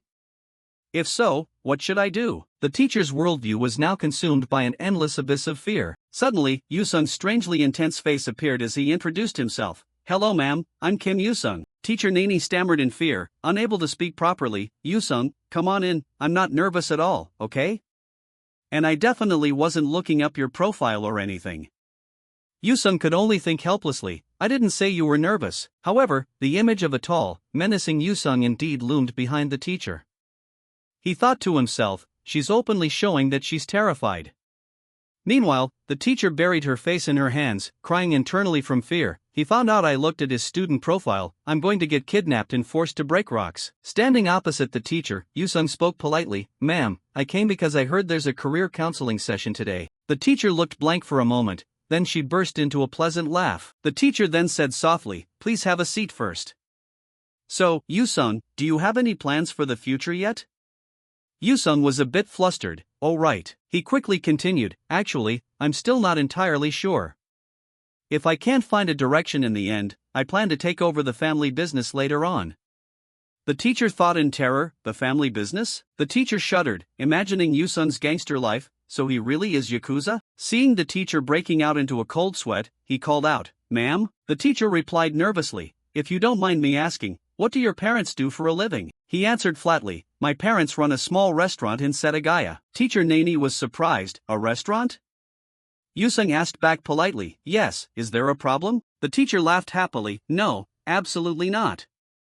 I'd love to visit sometime if I get the chance. He breathed a sigh of relief. So the misunderstanding is somewhat cleared up, right? She turned to ask further, what is your best subject? Yusung replied, math and science. Hearing that, the teacher flipped her hair and said loudly, then maybe you should go into a STEM field in the future. Hearing this, Yusung countered, no, I don't think so. I think choosing a field just because I'm currently good at it is a rather naive way of thinking. The teacher was surprised by his statement. He continued, I want to do something I actually enjoy. Teacher Nani's eyes widened as she continued, that's true, what you're good at and what you like are two different things. She imagined a contrasting scene where the boy was mocked. Why does that guy look so desperate? Just leave him alone, he's an engineering major, no way.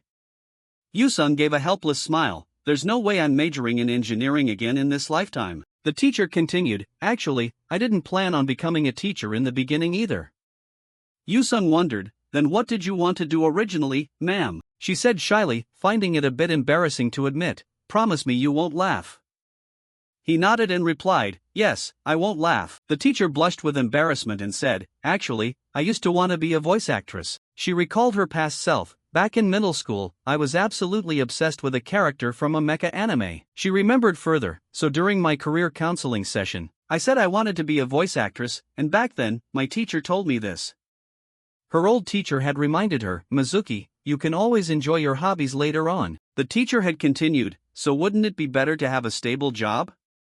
At that time, she thought it was only natural to listen to her teacher. And then she reflected, but as soon as I entered college, I regretted it. She stood before those memories full of anticipation, the voice actor events, the anime talk shows, and she realized that her life belonged to her alone. Yet, she had easily let a single piece of advice dictate her entire future. She continued happily, so before making a choice, I want you to think it through very carefully. This isn't coming from me as your teacher, the teacher continued, but rather as advice from someone who has lived life before you. Hearing this, Yusung felt a bit comforted. She spoke slowly, that is my advice to you. The teacher asked him once more, understood? Yusung replied firmly, yes ma'am, thank you for the advice. At this moment, a male teacher appeared behind her and asked, was that the infamous Kim Yusung just now? The one rumored to be the son of a Yakuza family. He reminded her, there are all sorts of terrifying rumors surrounding him, Yakuza heir, beating up a biker gang single-handedly. Teacher Nani quickly shot it down, no, that's not true, sir. She continued, those rumors are just a misunderstanding. As for Yusung, the teacher firmly declared, he is a very thoughtful student. Then she turned to the male teacher and said happily, I've decided not to judge students by their appearance anymore.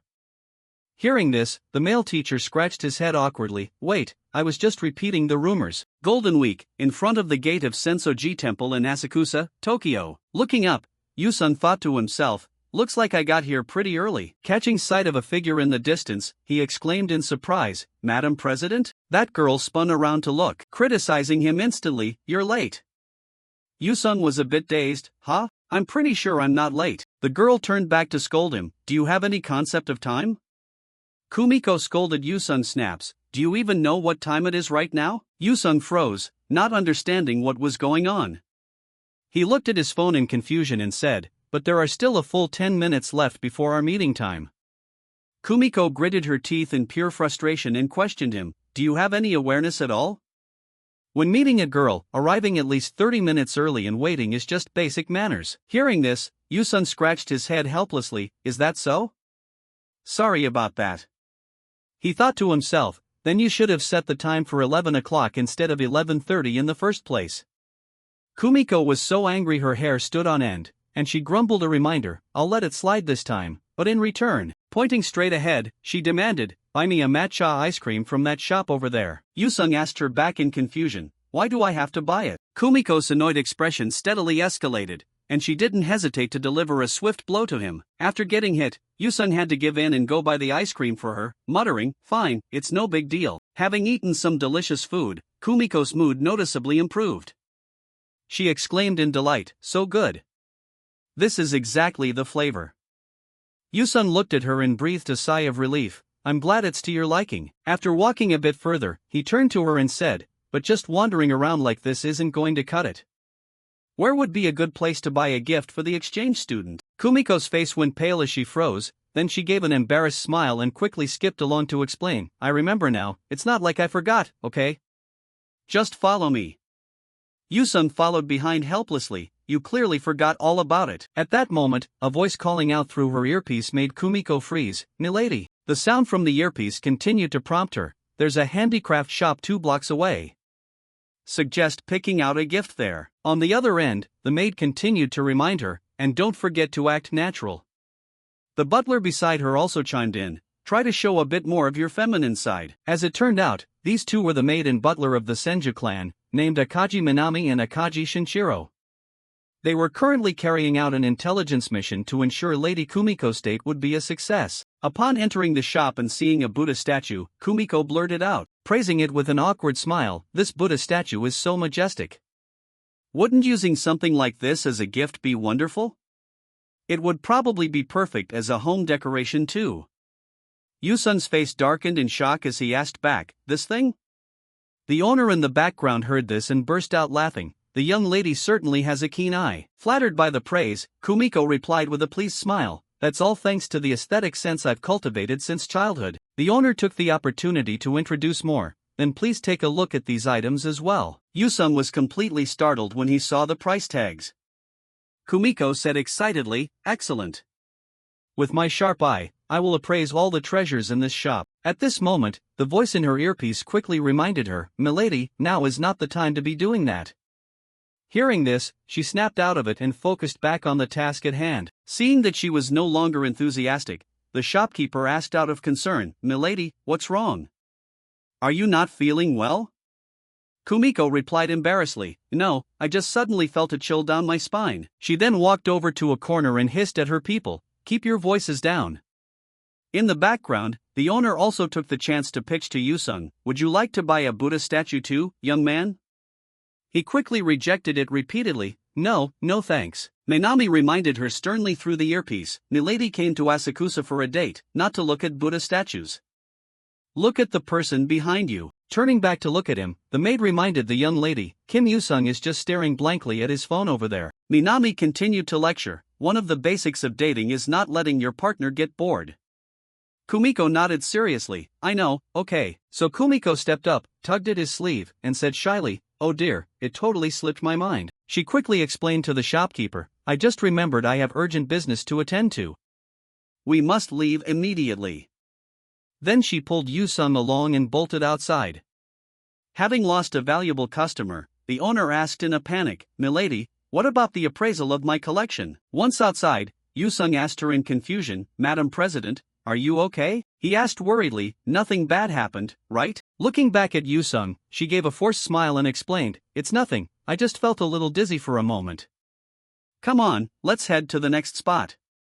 Hearing that, he gave a casual reply, "All right then." Seeing this, the maid praised the young lady through the earpiece, "Great job. Now head to the traditional clothing store to look at kimonos and yukatas. I've already arranged it with the shopkeeper beforehand, so just follow the directions I give you." Kumiko turned and whispered, "Got it." Next up was the traditional clothing store. An employee holding an outfit quickly introduced it. "Now, how about this one?" Yusung stroked his chin, evaluating it, "I think even an exchange student would like this style." "What do you think?" President Kumiko hummed casually and asked, "Is that all?" "Money is no object, bring out the most beautiful piece in the shop." Yusung's eyes widened in surprise, and the employee's vibrant energy seemed to instantly surge. She smiled politely, "In that case." The employee stepped forward to showcase a kimono. "How about this one? The price is around 500,000 yen. Yusung broke out into a cold sweat upon hearing the price. Kumiko looked at the outfit, slightly lost in thought. "Not bad. Could I see a few others?" Yusung looked at her with an admiring gaze, thinking, "That's truly the aura of a wealthy young lady." The employee continued to introduce more. "Then how about this one?" Kumiko shook her head in disappointment. "Not quite." Another outfit was introduced. "What about this one?" She shook her head, still not right. Hours passed by. Finally, Yusung looked at the outfits and said, "So it's down to choosing between this yukata and that kimono? To me, they both look beautiful." Kumiko pondered for a moment, while the employee was sweating bullets from fear. To counter that pickiness, the employee quickly suggested, "Milady, if it's this hard to decide, why don't you try them on yourself?" Kumiko was taken aback. "Me?" The employee added politely, "Even if it's a gift, when you can't choose, trying it on yourself isn't a bad idea." Hearing that, she turned to ask for his opinion. "Kim Yusung, what do you think?" He also nodded in agreement. "Well, trying them on might make it easier to decide." With that, the employee quickly invited Kumiko, "All right, please step this way." Once inside, a sly smile appeared, and a disguise was removed. "Milady?" Minami said delightfully, "Welcome." Kumiko gasped in shock. "Minami?" Kumiko asked in confusion. "The shopkeeper turns out to be Minami? Why? Weren't you just at the entrance of Asakusa a moment ago?" Minami laughed gleefully. "To support you, of course, milady." "Have you forgotten?" Minami introduced herself proudly. "I am a ninja of the Senju clan, one who has mastered all the secret arts of the Koga faction. A distance like this is nothing, and the shop owner was happy to lend us this place." Kumiko asked, perplexed, then suggesting that I try on the kimono was? Minami covered her mouth and laughed mischievously in response. "That was my plan to highlight your charm, milady." Then Minami hurriedly urged her, "Now, there's no time to lose, hurry up and change. I will make you look as beautiful as possible." At this point, Kumiko was a bit panicked. "Wait a minute, Minami. I haven't prepared myself mentally yet." Hearing the noise inside, Yusung got a bit curious. "It's pretty rowdy in there, huh?" While waiting, he took the opportunity to play a quick game on his phone. Suddenly, something caught Yusung's eye, and he looked up. Strands of hair fluttered gracefully in the wind, and Yusung's face flushed bright red like a chili pepper as his eyes followed her. A stunning and elegant Kumiko stepped out, asking shyly, "How do I look?" Yusung blushed, staring at her from a very close distance, completely speechless. To avoid getting caught, he quickly snapped his face away. Kumiko stared blankly at his reaction, a hint of sadness spreading across her face. Yusung struggled to open his mouth to express his thoughts, blunting out a sentence that caught Kumiko completely by surprise. "You look beautiful," he added shyly. "It really suits you." Kumiko stood there trembling slightly, then she suddenly burst into a joyful laugh. "This is what happens when I get serious." He stood behind her, clapping enthusiastically. "That's amazing, Madam President." Then Kumiko skipped along and said, "All right, I'm going to go change into the yukata now, so please wait a moment." Yusung replied softly, "Take your time." Once inside, she slammed the door shut. Her lips pressed tightly together, and she covered her blushing face in sheer embarrassment. She asked herself, "What am I supposed to do?" Something special had drawn everyone's gaze on the street, and the brown-haired boy, with his cheeks flushing, felt his heart flutter a bit when he saw it. It was as if that special sight was so breathtakingly beautiful that even the ladies couldn't help but stare in amazement. Kumiko, wearing a purple dress, strutted forward confidently, while behind her, Yusung looked a bit embarrassed and let out a helpless sigh. Looking at the surrounding crowd, he could only think to himself, the president already stands out on her own, and now we even stepped out of a limousine together. A reminding voice from Yusung echoed, "Everyone is staring at us." Kumiko didn't care much, simply nodding before continuing to take in the scenery and saying, "So this is the famous Nakamai's?" He began to lay out his plans with her. "Since we've finished picking out the clothes, we might as well go grab lunch now." Hearing this, Kumiko immediately pulled out her phone and muttered, "Then I'll call a car to head to the next place." Yusung asked with some hesitation, "Is that really okay?" His voice started tracing lower out of shyness. "After all, I was the one who suggested coming here." Not wanting to draw any more attention, Yusung turned around and urged her, "We're standing out way too much, let's hurry up and move." Before getting very far, he noticed something strange and looked back at a couple taking photos, instantly becoming suspicious. Just a moment ago, Yusung didn't want to overthink it, so he turned away and thought, "What in the world? Is it just a couple taking a selfie?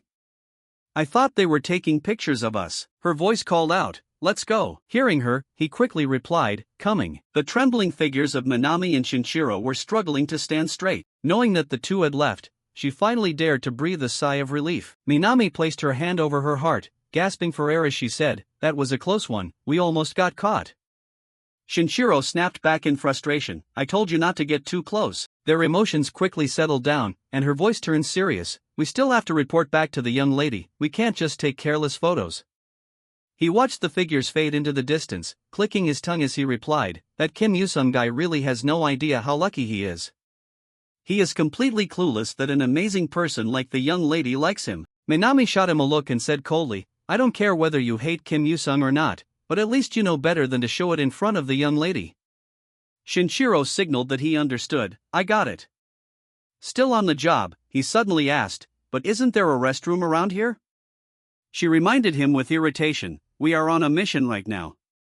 Just hold it in." A welcoming shout echoed from the ramen shop. "Welcome." Yusung smiled happily as he introduced it to Kumiko. "We're here.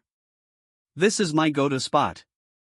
She looked at him expressionlessly and gave a casual grunt. Once Kumiko had settled into her seat to order, Yusung suddenly said, "Just pick whatever you want, I'm going to use the restroom for a bit." Shinshiro clutched his stomach and groaned in pain. Minami panicked and immediately pressed for details. "What's wrong? What happened?" His face gradually turned pale as he forced out each word. "My stomach suddenly hurts so bad. Sweat is pouring down like a flood." Shinshiro bit his lip hard, enduring the pain as he stated the reason. "It must have been that ice cream from earlier, it chilled my stomach." Her helpless voice rang out loudly. "What? I told you not to eat that much.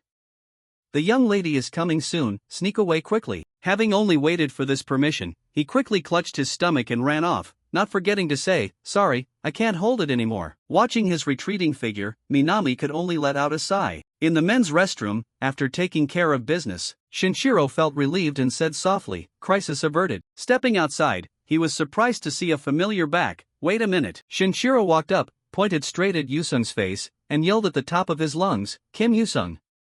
Yusung, who was washing his hands, was startled and turned around in surprise. "Vice President? What are you doing here?" The shop's door chime rang, and Kumiko gave a bright smile as she said, "You're finally back." But the sight in front of her made her freeze instantly. Yusung along with both Shinshiro and Minami. He gently looked at Kumiko to explain the situation. "Madam President, I happened to run into the Vice President. He said he was out hanging out with Minami today." Yusung said with a mix of excitement and awkwardness, "Since I usually owe him quite a bit, I figured I'd bring them along to treat them to a meal." Her face gradually forced a strained smile as she looked at them, managing to say, "I see, what a coincidence. Please, sit down and join us." Smiling on the outside, Kumiko's mind was in a total frenzy. Why are those two here together? This was absolutely not mentioned in the reports I received. Yusung spoke up cheerfully, "Right? I didn't expect the student council to gather like this either. Vice President, Minami, take the inside seats." The two replied with a stiff, deflated, "Yes." Kumiko thought to herself sadly, "What's going to happen to my fun date now?" The four of them squeezed together at the small table. Minami bashfully lowered her head and whispered to her, "I'm so sorry, my idiot brother happened to run into Kim Yusung right after using the restroom."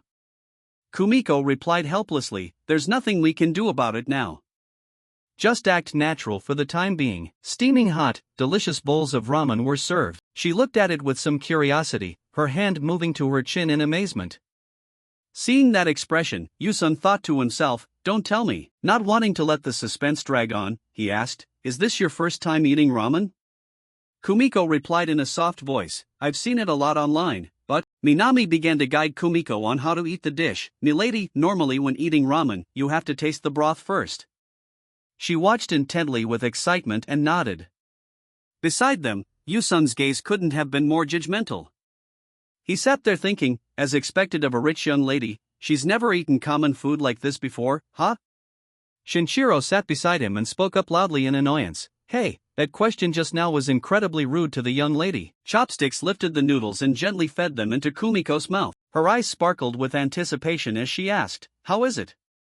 Yusung also wanted to know if it suited her taste. Kumiko brought her hand up to cover her mouth, exclaiming happily, "It's really delicious." Seeing her reaction, he said happily, "I'm glad you like it." Yusung added generously, "Eat as much as you want, it's on me." She replied while still chewing, "Thank you, but this is already enough for me." Shinshiro enthusiastically claimed the rest. "In that case, I'll eat the remaining portion on behalf of the young lady." Minami spoke up in dissatisfaction, "Your stomach is hurting, stop eating." At the arcade, the plush toy slipped from the claw and dropped down. Kumiko looked at it with regret and lamented, "Oh no, I was just a little bit away from catching that plushie." Minami stood anxiously by her side and began to dissuade her, "Milady, if you like it that much, let me get it for you. You've already spent thousands of yen." Shinshiro's triumphant laughter rang out upon winning a game. "How's that, Kim Yusung?" "I won," he teased in a mocking tone. "Looks like the rumor about Koreans being good at games is just a myth." Hearing this, Yusung's face darkened with anger as he gnashed his teeth and thought, "No, but isn't the vice president crossing the line a bit here?" He was determined to prove himself, daring to look down on Koreans when it comes to gaming. "I'm going to crush him." Shinshiro glanced over, thinking mockingly, Kim Yusung dares to not know his place and yet he's favored by the young lady. "I'll make him pay." Yusung's gaze was irritated as he muttered, "There's still another round left." The man sat beside him excitedly, grinning from ear to ear as he said, "Bring on as many as you want, I'll take you all on." The male character in the game knocked back the female character, delivering a brutal punch straight to the female character's face. A surprised sound escaped Shinchiro's mouth as the final result popped up. Yusung had won. He couldn't believe his eyes. Wait, what the heck? Shinchiro fell backward in shock, yelling loudly, "No way, there's no way I could lose." Yusung offered a satisfying jab. "Where's the guy who was just bragging about Koreans? Bring it on a bit more, Vice President." Shinchiro's serious mode was activated. If that's the case, he called out loudly, "Kim Yusung."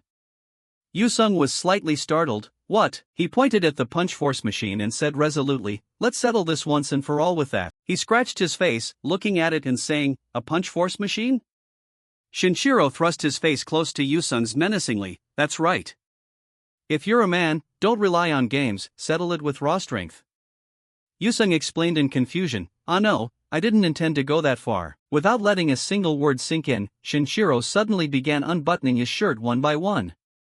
"Maybe you haven't realized it until now, but actually, I'm the type." He confidently ripped open his shirt to show off his physique, asserting, "I look skinny, but I'm packed with muscle." The sight before him left him completely jaw-dropped. "What the hell is this?" Seeing this, Shinchiro taunted excitedly, "Is Kim Yusung scared now?" Yusung's current thoughts were entirely occupied by, "What kind of crazy vascularity is that?" Minami helplessly smacked her forehead and lamented, "You idiot brother, what on earth are you doing?" Kumiko was too embarrassed to look and had to close her eyes. Shinchiro remained in a combat-ready stance as he asked, "So, have you accepted the match?" Yusung replied tiredly, "When did I ever agree?" He took off his glasses, proudly provoking him, "What's the matter? Don't tell me you're actually scared." His face changed color, unsure of how to react for a moment, while Shinchiro's voice kept ringing out, "If that's the case, I'm really disappointed, Kim Yusung." He spread his arms wide and laughed, saying, "I didn't expect you to be the type of weak man who runs away from a challenge." Shinchiro smirked, cracking his knuckles seriously as he said, "I've never looked at you as a weakling who flees from a challenge, so open your eyes wide and look at this, Kim Yusung." Done, he crossed his arms and twisted around to warm up a bit, clenching his hand tightly into a fist. Shinchiro gnashed his teeth and threw a powerful punch with all his might, and the punch force machine instantly displayed the result, 960 points. Minami felt a bit proud of her brother. 960 points. Kumiko's voice said softly, "That's a new record." Shinchiro's smugness surged as he turned and pointed at Yusung, saying, "Now, it's your turn." Everyone around was drawn to his muscular build. "What's going on? That's insane." He panicked, looking for help. Turning down to look at Kumiko, he thought to himself, "Madam President, please stop them." Kumiko encouraged Yusung out of curiosity. "I'm also curious to see how Yusung would do at full strength." Beside them, Minami held up a credit card and said wisely, "If the machine breaks, we'll pay for it, so just hit it with everything you've got." Painful tears streamed down Yusung's face. "No, I'm telling you to stop him." Is the student council even allowed to act like this? The words of encouragement behind him kept ringing continuously. "Good luck, you can do it." Yusung muttered in frustration while crying, "All right, fine, I get it." He anxiously cracked his knuckles, thinking to himself, how did things even end up like this? Yusung's gaze was exhausted. Honestly, the point bet wasn't the issue. The real issue was that my body is currently affected by the comedy muscular character strength buff of this manga series. Yusung stared intently at Shinchiro's bulging muscles, then looked at the punch force machine with a face that looked like he wanted to rip it apart. "So I have a feeling I might literally shatter this machine with just one single hit." His eyes flared with burning determination. "Whatever, since it's come to this, let's go all out. I won't guarantee that it won't break, though." He wound up his fist backward, thinking, if it's going to break anyway, at least let it break in a cool way. The powerful punch was delivered. Shinchiro crossed his arms and stiffened upon seeing the display, his tongue starting to stumble. "Kim Yusung, where on earth did you even hit?" Minami's panicked cry rang out at the same time. "You completely bent the steel frame of the machine." Kumiko stood there dazed, sharing the result with everyone. "The score isn't even showing up. 0 points, dead last." Kumiko's expectations shattered, prompting her to yell at Yusung in frustration, "Yusung, where were you looking when you swung your fist?" Minami gave a disappointed thumbs down and spoke up loudly, "I had such high expectations, yet you lacked focus completely." He breathed a sigh of relief at the result and thought, "Good, at least it didn't shatter entirely. If I just pretend it was an accident and let it slide." Before he could relax for long, the punch pad suddenly started shaking violently, making Yusung turn pale with fear. Then with a loud snap, it officially snapped in half and crashed to the ground. The three of them, Kumiko, Minami, and himself, stood frozen before that shocking moment. In the distance, Shinshiro crossed his arms, witnessing the whole thing in silence. He gently pushed up the frame of his glasses and let out a sigh, then pushed them firmly into place and shouted, "I'll count today as a draw. Next time, I will win overwhelmingly." He scratched his head in confusion and replied, alright.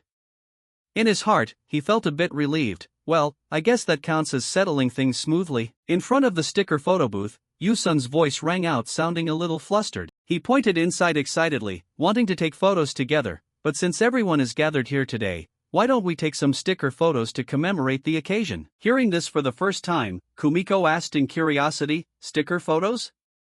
Minami peered around excitedly and said, "That sounds like a great idea." She quickly pushed Kumiko by the shoulders. "Come on, everyone squeeze in here." Inside the booth, the four of them each struck a bright, cheerful pose. Shinshiro put Minami in a headlock, causing lively laughter to echo out. They wore cute animal headbands to pose, then switched to trendy sunglasses for a change of style. And finally, the result was a picture of absolute perfection. Kumiko admired the photo happily, saying cheerfully, "The picture came out so nice, didn't it?"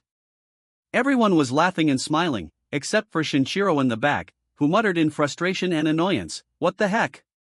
My photo was taken exactly when I blinked." Her gaze locked onto the photo, and she instinctively giggled out loud. It's true, even stuff like this is so much fun. It was unclear whether Yusung had been struck by love at first sight, but that gentle gaze of his was directed solely at Kumiko. Since they were going all out, he invited everyone, "Why don't we wrap things up with karaoke?" Yusung's back was turned as he booked a singing room. Shinshiro's golden vocals belted out, forcing Minami to cover her ears in resignation. When it was Kumiko's turn, she looked no different from a real professional singer. She placed her hand over her throat to take a breath, letting out gentle, flowing melodies. The audience sitting on the couch seemed thoroughly entertained, especially Yusung. He enthusiastically flashed a double thumbs up. Now the scene shifted to a duet performance by the young pair, Kumiko and Yusung. In that very moment, she smiled with pure happiness, and his eyes, as he poured all his energy into singing, also radiated complete contentment. Night had fallen over the city, and Yusung carefully reminded everyone, "Alright, get home safely, everyone." Kumiko looked out from the car door to say goodbye to him. "Yusung, I had a lot of fun today too." Beside her were Shinshiro and Minami, who for some reason kept their heads lowered, acting unusually timid. Those two faces were pale with fear and trembling violently as they thought, "I really ended up having way too much fun." A voice called out, making Kumiko turn around, "We're sorry, milady." Minami clasped her hands together and said awkwardly, "We got so caught up in playing that we missed the right moment to withdraw." Shinshiro also knowingly added, "We were truly being too thoughtless." Kumiko looked at them in surprise, then a smile suddenly broke across her lips, and her clear voice rang out, "It's fine, I had more than enough fun today." Hearing this, Minami and Shinshiro were a bit taken aback. Beautiful memories flashed back to Kumiko, waiting for someone for the first time in her life, eating ice cream together, shopping and chatting along the way. Everything had made her incredibly happy. Kumiko looked at the photo with a look of pure joy and said, "It's been so long." A flashback image showed a young Kumiko playing around with Minami and Shinshiro as children. "Since childhood, this is the first time I've had this much fun just spending time with the two of you like this." This warm scene made Kumiko lose the courage to look directly at them. "Thank you for always being by my side, Shinichiro, Minami." She turned around with a bow, "I am always grateful to you too." Without them even realizing it, tears welled up in their eyes at Kumiko's every word. Perhaps today would become an incredibly precious memory. The two of them called out in unison, "Milady." Minami frantically grabbed her hand, weeping. Shinichiro opened his mouth wide and sobbed, "We will follow you for the rest of our lives." Kumiko felt happy looking at these two and instructed, "Anyway, this isn't the end of our chances. Next time, you two must give me proper support, okay?" He and she happily replied, "Of course, milady." The car had moved, but the sounds of talking and laughing still echoed. "Next time we will definitely turn it into a successful date." Absolutely. Musashi's lines were gradually turning into a masterpiece. He was focusing on his work. A sound made Musashi turn slightly. Turns out it was Rika standing at the door, gesturing like a scratching cat as she called out, "Dad." She walked over to the desk and said eagerly, "Dad, you didn't forget that my friend is coming over tomorrow, right?" He looked at his little girl and smiled. Of course, Rika, you've reminded me several times already. Musashi lowered his deep, thick voice. I'm looking forward to it too. Musashi's mysterious smile radiated along with the words about the male friend she mentioned, that guy Kim Yusung. On the second day of the Golden Week holiday, Musashi stood solemnly to welcome the honored guest. As promised, I came to Rika's house today to hang out. The pressure radiating from him was no small matter, so much so that Yusung started sweating in buckets. He quickly bowed deeply and greeted loudly, "It's an honor to meet you, Master Kishimoto." Musashi smiled faintly back at this kid. "So you're the kind of old-school shounen manga protagonist I've heard about, huh?" With his face still bowed down, Yusung couldn't help but take a moment to think. This person is truly the manga god, Musashi. Seeing that he had been bowing for quite a while, he waved his hand gently and said, "Alright, come inside first. Hearing that you were coming over, my wife prepared a very elaborate meal." Rika's mother smiled shyly and covered her mouth to welcome the guest. "There's really no need to be so polite." Rika brought out a pot of soup, beaming as she invited him. "Eat it before it gets cold, Yusung." A sumptuous feast was elegantly laid out. "Please enjoy your meal." Looking at the delicious food, Yusung thought in admiration, "Her cooking skills are incredible." Before eating, the guest politely said, "Thank you for the food." Before he could even taste the delicious dishes, Musashi's voice rang out, asking, "By the way, Rika has been mentioning Yusung a lot lately." His face turned a bit mysterious with a not-so-bright smile. "I really wanted to meet you once. This is the first time she's been this close to a boy." Hearing those words, Yusung's face flushed with embarrassment, and he immediately thought, "This situation is so awkward, I have to clear things up so there's no misunderstanding." True to his thought, Yusung stuttered. He raised both hands innocently and explained, "Actually, I are just normal friends. On the first day of school, she got lost so I helped her out a bit, and we've been close since then." Rika saw how awkward the scene was and gradually lost her composure, saying, "Oh my gosh, Dad, why are you saying things like that while someone is eating? What if he chokes?" Seeing this, Musashi burst out laughing and replied, "No, I'm just worried because this is Rika's first guy friend, so I was afraid you had bad intentions." Hearing her dad say that, she blushed and pouted. Yusung is absolutely not that kind of person. Yusung seemed to agree quite a bit with Musashi's opinion, nodding and thinking to himself, "If you have a daughter, it really is a sensitive matter, even if it's me." His gaze gradually shifted toward Rika. Looking at her, even though she was talking back to her dad very loudly, her face was still very beautiful, so Yusung thought, if you have a cute daughter like Rika, any guy who comes near would look like a wolf. Rika was speaking when she suddenly felt like someone was staring intently at her. "I told you not to say weird things when Yusung comes over." Looking up at the person next to her, her eyes met his directly. Yusung. Embarrassment flared up, and Rika quickly turned away, not forgetting to ask, "Why are you looking at me like that?" Yusung put on a skeptical look and said, "It's nothing." Unexpectedly, she threw a tantrum at Musashi again. "Dad, you made me act weird too, stop talking already." Seeing things go south, he panicked, "Rika, I'm fine, calm down." Rika's mother looked gently at the two kids, smiled, and said to her husband, "Rika has really grown up, hasn't she? Honey, she actually knows how to get embarrassed about boys now." He gently replied, "Yeah, she looks just like you when you were young." Musashi's eyes were full of love for his child, as he had always thought she was still just a little kid. He remembered the scene when Rika was little. She walked with small steps toward Musashi and pursed her lips. "When Rika grows up, I'm going to marry Dad." Just thinking about it warmed his heart, and he covered his mouth with his hand, chuckling softly. Rika's mother looked at Musashi opposite her and smiled. Yusung was drawn by his voice again. "Kim Yusung, I heard you're a fan of mine." For whatever reason, Musashi said happily, "Want to see my studio after the meal?" He was momentarily taken aback. It was strange, but when an opportunity came, there was no way he wouldn't take it. "If possible, I'd love to." On the outside, Yusung still tried to stay calm, but inside his heart was blooming. Master Kishimoto's studio. Hearing his wish, he replied, "Alright, let's go then." At Musashi's studio, Yusung held the paper bag tightly against his chest with both hands, his face bright and sparkling with satisfaction. "I can't believe I got to see Master Kishimoto's studio and even got an autograph.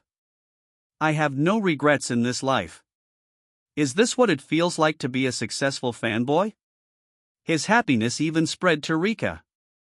She stood beside him and asked caring, "Is Yusung that happy? I'm glad I invited you." Yusung quickly followed behind Rika and affirmed, "Of course, he's the author I respect the most after all." She was tired of hearing it and said, Yeah. Rika led him to her own room, eagerly showing it off. Tada. This is Rika's private room. Stepping into the room, Yusung was a bit surprised and exclaimed, "It's exactly like a manga library." "Rika, you really like shounen manga, don't you?" She glanced at him looking through the manga volumes, smiled, and said, "Everyone says so, just like Yusung." He seemed completely immersed in this world, so whatever Rika said went in one ear and out the other. She left, not forgetting to look back, holding onto the door and pointing her finger to instruct him, "While I'm gone, don't touch anything randomly, okay? If I catch you, I'll really be mad." Yusung replied enthusiastically, yeah. Feeling a bit awkward, he randomly found a corner to sit down and thought, come to think of it, this is the first time I've been in a girl's room, it naturally feels a bit weird. Not wanting to prolong his thoughts, he pulled out his phone. "Don't overthink it, just sit here and play games while waiting." A sound outside the door startled Yusung. "Hello." Rika's mother walked in with a smile still on her face. Seeing her, he said, "Auntie." Rika's mother felt a bit disappointed and corrected him, "Just call me Miyoko-san." "Hearing you call me auntie makes me feel so old." He put down his phone and stood up to greet her properly, but still felt a bit hesitant. "Is it really okay to call my friend's mom like that?" In the end, Yusung still chose to please her. "Then, is there something you need here, Miyoko-san?" Rika's mother replied excitedly, "To show you her dark past." He was a bit confused. Dark past? Like a young teenager, she held out an album. Tada! The album recording Rika's growing up process. She casually flipped through each page for Yusung to see. This is when Rika was 1 year old, this is when Rika was 2 years old. He looked at the album, having an internal struggle. Is this really okay? Though I am a bit curious. The next sentence from Rika's mother made Yusung freeze in his tracks. Found it. The photo when Rika and I went to comic market. The photo showed Rika and her mother cosplaying as slightly sexy witch characters. She pointed at the photo and said softly, "I used to be a cosplayer back in the day. My dream back then was that if I ever had a daughter, I would cosplay with her once." Hearing this, he thought to himself, she really is a manga artist's daughter. Turns out the dark past is hereditary too. Rika's mother suddenly shouted loudly, "Found it. Here is the real dark past." Yusung looked at her in absolute shock, jolting upright. "So the one earlier wasn't it?" The photo showed Rika cosplaying in a mystical style, and he gasped in amazement. This is full-on Shinibu cosplay. Outside the door, Rika witnessed everything, trembling with anger as she called out, "Mom." Her hands holding the tea tray gradually became unsteady as she stammered, "Mom, did you really show him?" Rika's mother still smiled and replied, "Yep." Yusung's face turned pale as he gave a goofy smile. "This is a disaster." Rika frantically rushed over and clutched his shirt to explain, "I don't cosplay anymore, okay? Seriously, that was just a mistake during my rebellious phase." Yusung mumbled awkwardly, "I believe you." Hearing those words, Rika's mother walked out holding the album, smiling as she said, "Well, you two have fun, Mom's leaving now."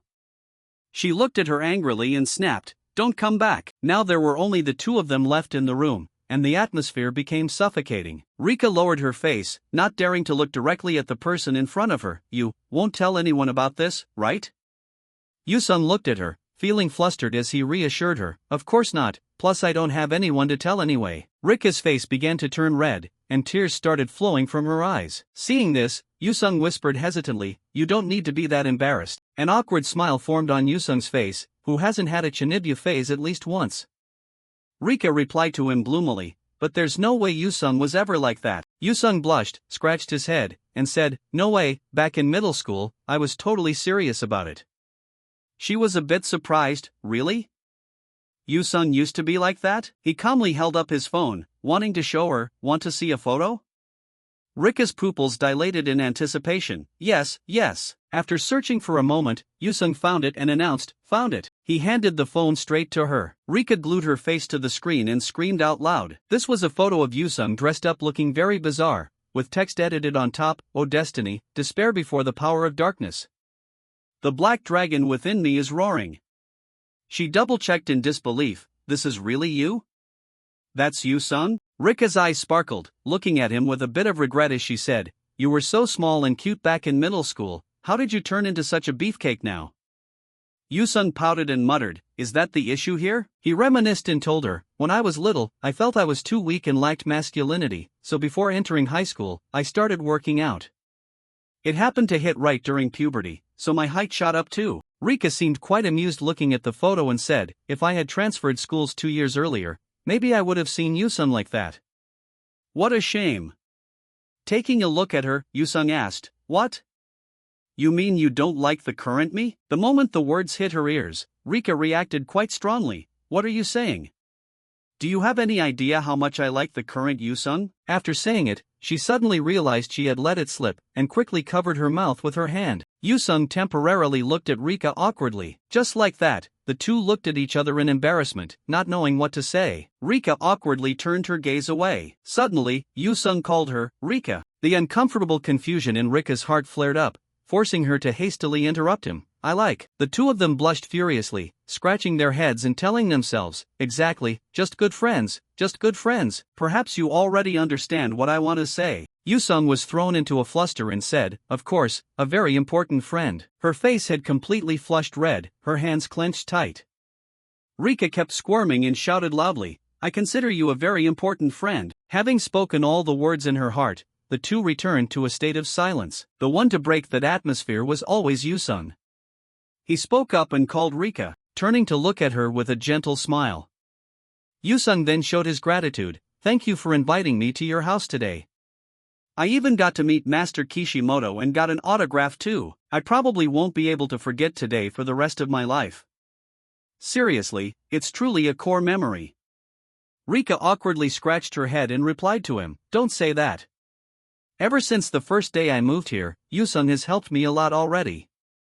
If this can be considered as paying you back even a little bit, then you're welcome at my house anytime. Hearing those warm words, he smiled brightly and nodded. Yusung's joyful heart became greedy again. I'll definitely keep bothering you then. The sky had turned orange.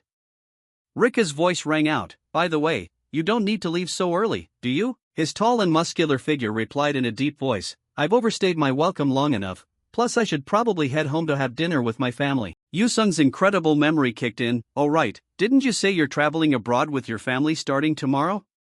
Where are you guys going? She happily held up 2 fingers in a peace sign. Hawaii. He showed his care and reminded her, that's awesome, have fun. Remember to bring sunscreen. Rika's cackle rang out upon hearing that, so we won't see each other for a whole week then. Don't miss me too much and cry, okay? Yusung put his hand to his chin, looked at her, and put on an expression, if anything happens, just call me, I'll run over right away. Hearing how absurd that was, Rika teased him, and how do you plan to get to Hawaii? Swim over? Even though she said that, Yusung seriously thought about his swimming skills. Actually, with my current physical condition, I probably really could swim over. Thinking one thing, he answered another, but I'll probably just spend my allowance to buy a plane ticket. Facing Yusung's innocence, she burst into laughter, so Yusung actually knows how to use logic after all. The conversation had gone on long enough, so the two waved goodbye to each other. Rika called out, see you at school. He turned back with a smile so gentle his eyes squinted shut, see you at school. Her fluttering eyes watched him leave. Rika bit her small lip tightly, her heart unable to lie as it pounded wildly against Yusung's toned back. She muttered, seriously. An old memory resurfaced in Rika's mind. While on the train, she asked in surprise, do you live near my house?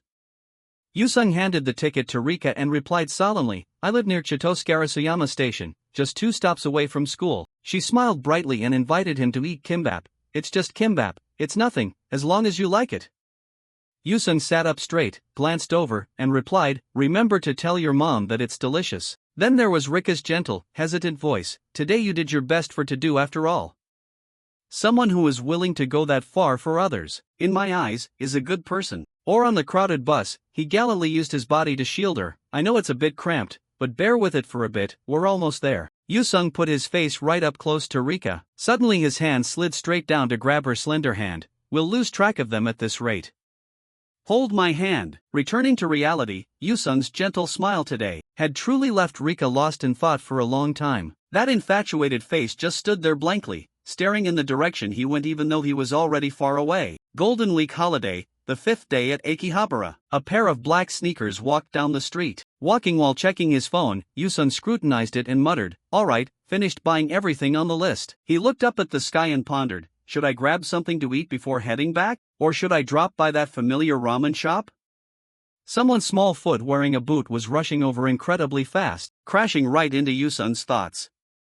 A terrified scream echoed from afar. "Get out of the way!" Hearing the sound, he instinctively turned around to look. The bridge above looked as if an eagle was about to fly down. The girl wearing a short skirt, with a trench coat thrown over it, just dived down from above right in front of Yusung's eyes. The girl's knees were bent forward, but being a guy, he only focused on exactly one thing: a pair of panties. That thought was blown away by the impact from the girl's shin. He wondered in pain, what the hell just happened?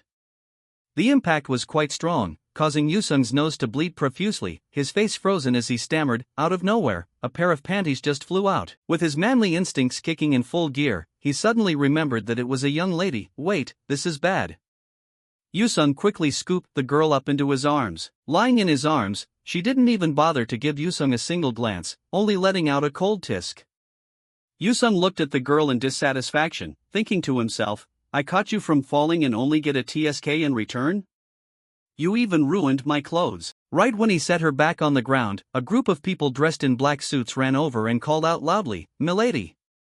He looked around curiously, nosing into the business. Hey, what on earth is? The girl suddenly grabbed Yusung's wrist tightly, her face showing no emotion at all. No time to explain. Help me, quick. Before he could even agree, she dragged him and ran a distance. Yusung found it baffling and warned, Where are you dragging me to? That's a dead end over there. The words hit the girl like a bolt from the blue. Very quickly, he ran ahead to lead the way. Follow me, this way. She turned back to look anxiously and replied, Okay. At the ramen shop, the staff's voice rang out, Welcome. The two of them ducked down to hide inside the shop, peering out the window. The people in black suits were still searching in the other direction. The girl held onto the doorframe and peeked her face out to look, saying softly, They're gone. Only now did she dare to pant heavily. Regaining enough energy, she then said, Hey, thanks for earlier. Yusung was a bit annoyed, veins popping on his face as he gritted his teeth and said, I was dragged into this against my will by you. Now speak up, who are those people? Why are they chasing you? The girl calmly called him over. Sit down first. I'm Elisa, what's your name? Yusung immediately replied, Kim Yusung. Her eyes widened when she heard his name. Wait, you're not Japanese? A tourist? Yusung wasn't surprised at all and answered dejectedly, I'm a second-generation Korean living here. Seeing that Elisa kept avoiding the main point, he blew his top. Stop beating around the bush. Who is that crowd? And why are they chasing you? She turned her face away to avoid it. It's pretty complicated, I don't really want to talk about it. Seeing that, Yusung didn't press her but his expression looked disappointed. Whatever then, I'm heading back. Good luck escaping. Elisa didn't expect his personality to be so hasty. Wait a minute, she spoke up loudly with a bit of arrogance. When a beautiful girl like me asks for help, a normal man should just help without asking for reasons. Hearing that logic, Yusung turned back and said, What kind of twisted logic is that? Elisa saw that he was a bit tense, so she reached her hand into her purse to rummage around. Fine, I'll just pay you. Look at this, it's all cash. Yusung's ears twitched a few times at the sound of money. It wasn't just a stack of cash, but many stacks.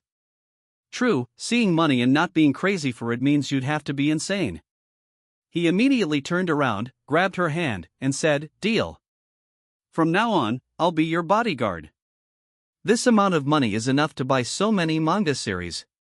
Elisa looked up at the practical guy in front of her and could only click her tongue. TSK, turns out money really can buy you. Letting go of each other's hands, she touched her plain hat and said, Alright, I guess there's no point hiding it anymore. The hat was removed to reveal her long platinum blonde hair.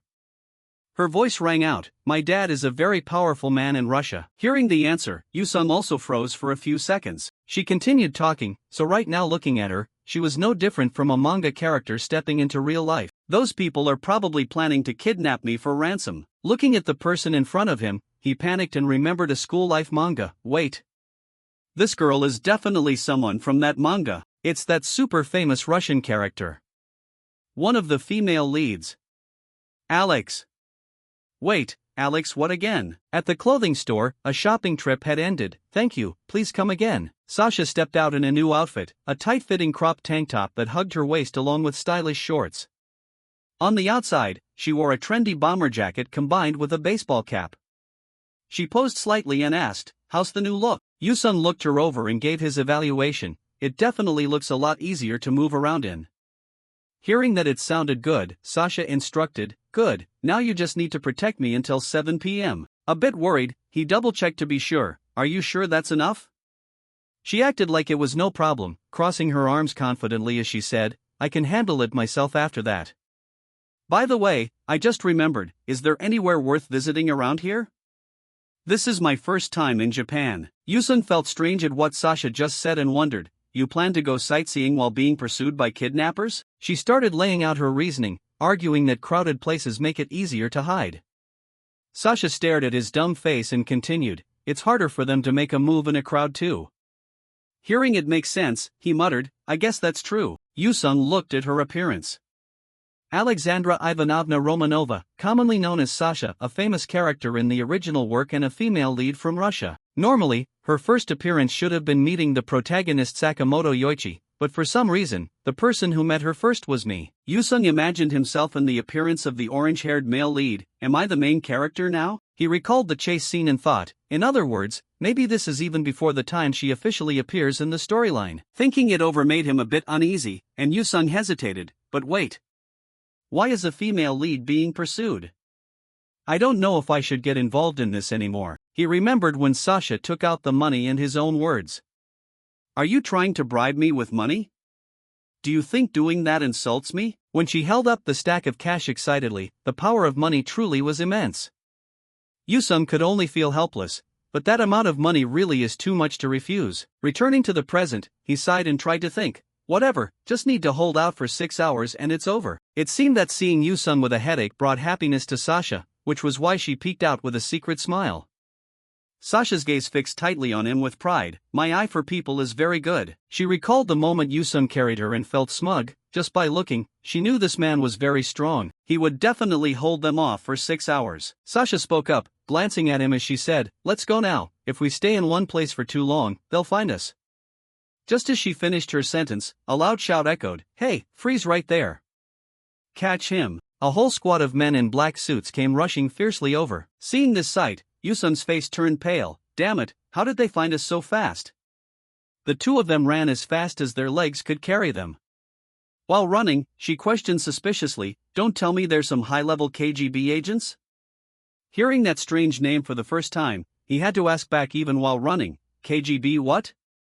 Is that a brand of alcohol?" Yusung's fast-moving legs suddenly had to break unexpectedly in front of a dark, burly figure. A guy in a black suit with a buzz cut stepped up, fiercely swinging a punch at him. Not about to let himself take a hit for nothing, Yusung dodged and weaved to avoid the blow. Regaining his footing, he grabbed the guy's shirt, lifted him high into the air, then slammed him hard onto the ground before the astonished eyes of the remaining guys. Yusung looked at the crowd with blatant annoyance, gritting his teeth loudly. He spread both arms out to push Sasha inside a public telephone booth, saying anxiously, "Get back, hide in here for now." Having gotten her safely inside, Yusung closed the door and turned around to step out. Looking at the gang in front of him, he used his hand to wipe away a few drops of sweat trickling on his chin. They truly were a bunch of guys in black suits who had readied themselves into a fighting stance. Yusung clenched his hands into fists, thinking resolutely, but what a shame. A gentle swing of the arm is enough to make a certain someone's nose bleed. In a rom-com, the guy with bigger muscles is always the winner. Perhaps those guys needed to bulk up more if they wanted to beat him. In no time, the whole crowd was already lying scattered across the ground. Yusung was still pumped up, wanting to deal with the rest of them. Alright, given this situation, I really can. Unexpectedly, an authoritative command rang out, "Everyone retreat." He looked curiously in the direction the sound came from. A large man with a mustache rushed over, slamming his shoulder into Yusung quite brutally, causing him to lose his balance. He stood up straight, cracking his knuckles to warm up.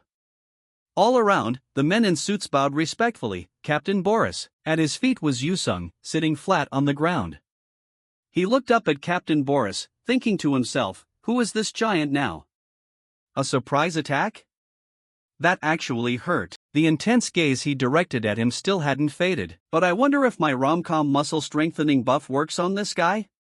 Captain Boris seemed to be getting a little heated, cracking his knuckles loudly. Inside the public telephone booth, Sasha looked out anxiously. She watched them worriedly, thinking helplessly, it's useless, no matter how strong he is. Shifting her gaze to him, Sasha was suddenly struck with fear. There's no way he can defeat Captain Boris. Only then did Yusung look at the situation and sigh. I knew it, this money isn't that easy to earn. From now on, no matter how much anyone pays, I'm out. He gathered all his strength, veins popping on his face, wanting to end this quickly. Now, Yusung's legs dashed quickly toward that crowd. I'll end this real quick. Spreading his hand wide, he reached right for Captain Boris's face. With a loud thud, Yusung slammed his face straight into the ground. Seizing the momentum, he held on tighter, making Captain Boris squirm uncomfortably as he tried to break Yusung's grip. Before he could even maintain the position for long, his eyes suddenly widened in shock. He managed to break free from Yusung's grip, sat up, and flipped him over onto the ground. Yusung was twisted by Captain Boris so hard it caused him agony, making him cry out, "Ow, that hurts." He furiously sat on his stomach to pin him down. Caught in a lock that pinned both of his arms, Yusung thought to himself, "Wait, this is a grappling technique." Successfully pulling off the lock early made him smug, and he laughed with satisfaction. Looks like this power isn't enough. But Yusung quickly slipped out, much to his astonishment. Before he could even process what was happening, Captain Boris was lifted high into the air by him. Yusung was angry to the absolute limit. This bastard, he's using a joint lock technique. The complaint inside his mind kept echoing, "My hip joint. At this rate, it's going to become an injury." Showing no restraint whatsoever, Yusung slammed him hard onto the ground. Captain Boris landed flat on his head and back. Sasha looked out from inside in pure terror, and the subordinates were equally terrified, not daring to utter a single word. Yusung looked down at the unconscious man, his face a picture of pure resentment as he said, "And a joint injury means losing muscle. If I can't go to the gym anymore in the future, how are you planning to take responsibility, huh?" Seeing that it was safe, Sasha finally dared to step out, her mind continuously reeling in amazement. Did he just defeat Boris? Looking at Yusung's well-built back, Sasha couldn't help but admire him. How can he be this strong? In a large, luxurious room, Sasha's dad was on the phone, listening intently. "Yes, this is he." Hearing the signal, the voice on the other end reported, "Sir, Captain Boris has been defeated." Sasha's dad was taken aback and questioned skeptically, "Boris? Impossible. There's no martial artist in Japan strong enough to take him down." The other side quickly reported the details: an Asian man, about 6 feet 3 inches, black hair, messy, looking totally disheveled. Hearing this, he froze as he realized something.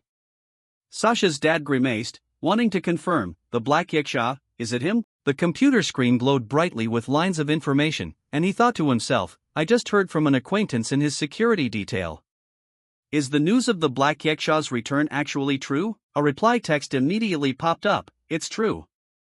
He just showed up and fought in Akihabara, and the rumors have already spread all over Tokyo." A slender hand moved the mouse at a steady pace. Yukika's back was illuminated along with the computer screen. On the forums, lively discussions were starting to take off. But is the black yaksha really that strong? Isn't he just hyped up?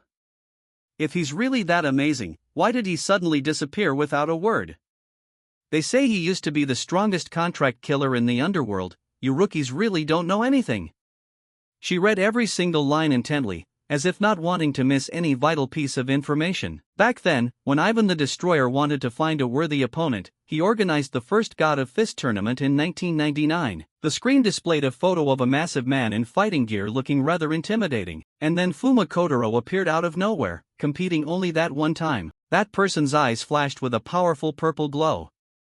But the Black Yaksha fought his way through to the finals and became a legend. Yukika rested her chin on her hand in deep thought while reading the information, looking up pensively as she pondered, is it true? Has Fuma Kotaro finally made his comeback? Not sitting for too long, Yukika stood straight up. Without thinking much else, she grabbed her jacket and put it right on, walking over to the doorknob and giving it a twist. The door was opened by Yukika, and she stood there looking around, when suddenly something distracted her. Wait. Dad, welcome back, Master. Several maids spoke in unison with bright smiles. Sasha brought Yusung to a place that made him so embarrassed his whole body tensed up.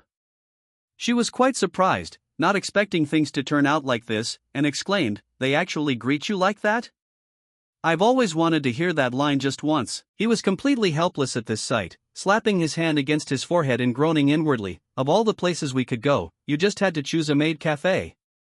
Sasha raised her eyebrows in amusement and shot back, "Of course, coming to Japan without visiting a maid cafe is a total waste of a trip." The maid next to them acted coy, using a cute voice to invite them, "Please have a seat here, Master." Settling into his seat, Yusung picked up the pink menu with cute designs and grumbled, "Going sightseeing right after getting chased by assassins.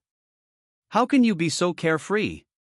Hearing that, she gave an awkward laugh and explained, you knocked them all out earlier, so we should be fine for the next few hours. He tried to bite the bullet, thinking to himself, I don't like this one bit, but since I already took the deposit, there's no way around it. Yusung ordered with dissatisfaction, I'll have the omurus. He started using his phone to scroll through the news. His voice rang out in surprise, hey, something's weird. There's absolutely no information online about that street fight earlier.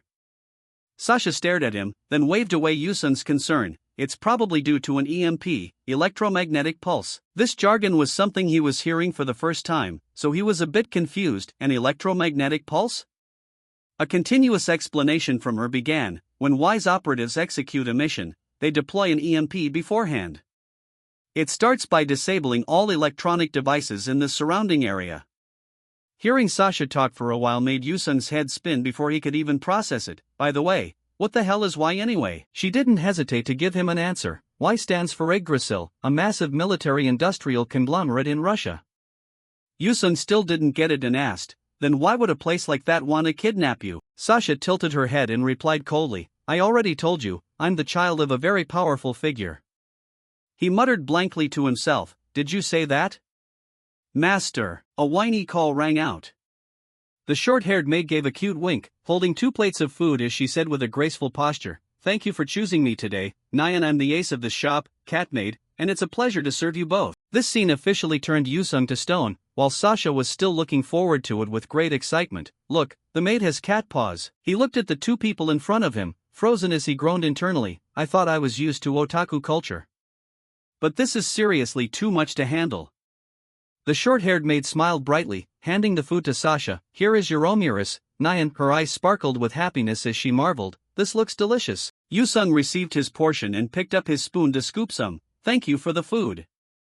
Before he could finish his sentence, he was cut off by the short-haired maid. Wait a second, master. The girl raised her finger and smiled as she explained the rules. Before eating, you have to perform the shop's ritual, Nyan. Now, please repeat after me. Sitting in front of the table, he thought in agony. What else are you going to make us do? The short-haired maid extended the thumb and index finger of each hand, bringing them together to form a heart shape. Let's begin. The girl moved the heart around while chanting the spell. Become delicious, Momo-kyan. Oishiiku nair. Beside her, Sasha actively joined in. Momomo. Yusung was so shocked he lost his manners, letting a curse slip out. Damn it. Sasha immediately pointed her finger at Yusung and shouted loudly, hey, why aren't you doing it? Panicking subconsciously, he waved his hands and replied, I don't necessarily have to do it, right? The short-haired maid beside him looked at him with sparkling eyes and reminded him, you have to do it, it's the rule of our shop, Nyan. His face flushing red with embarrassment, Yusung gritted his teeth and endured it, and then, throwing his dignity out the window, he raised both hands to form a heart in front of his chest, Momo-kyan. Sasha had a field day, laughing so hard her stomach hurt, pointing and laughing the whole time. No more bothering the customers.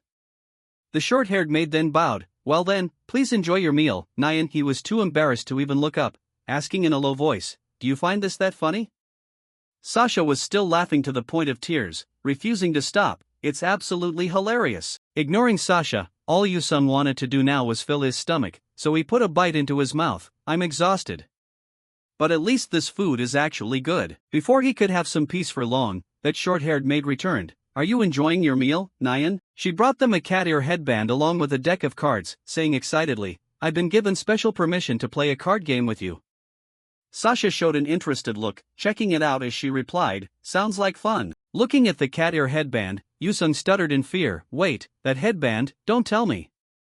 Hearing him mention the headband, the girl smiled brightly and showed it off. Of course, the loser gets punished, Nyan. Hearing this, he probably just wanted to run straight home.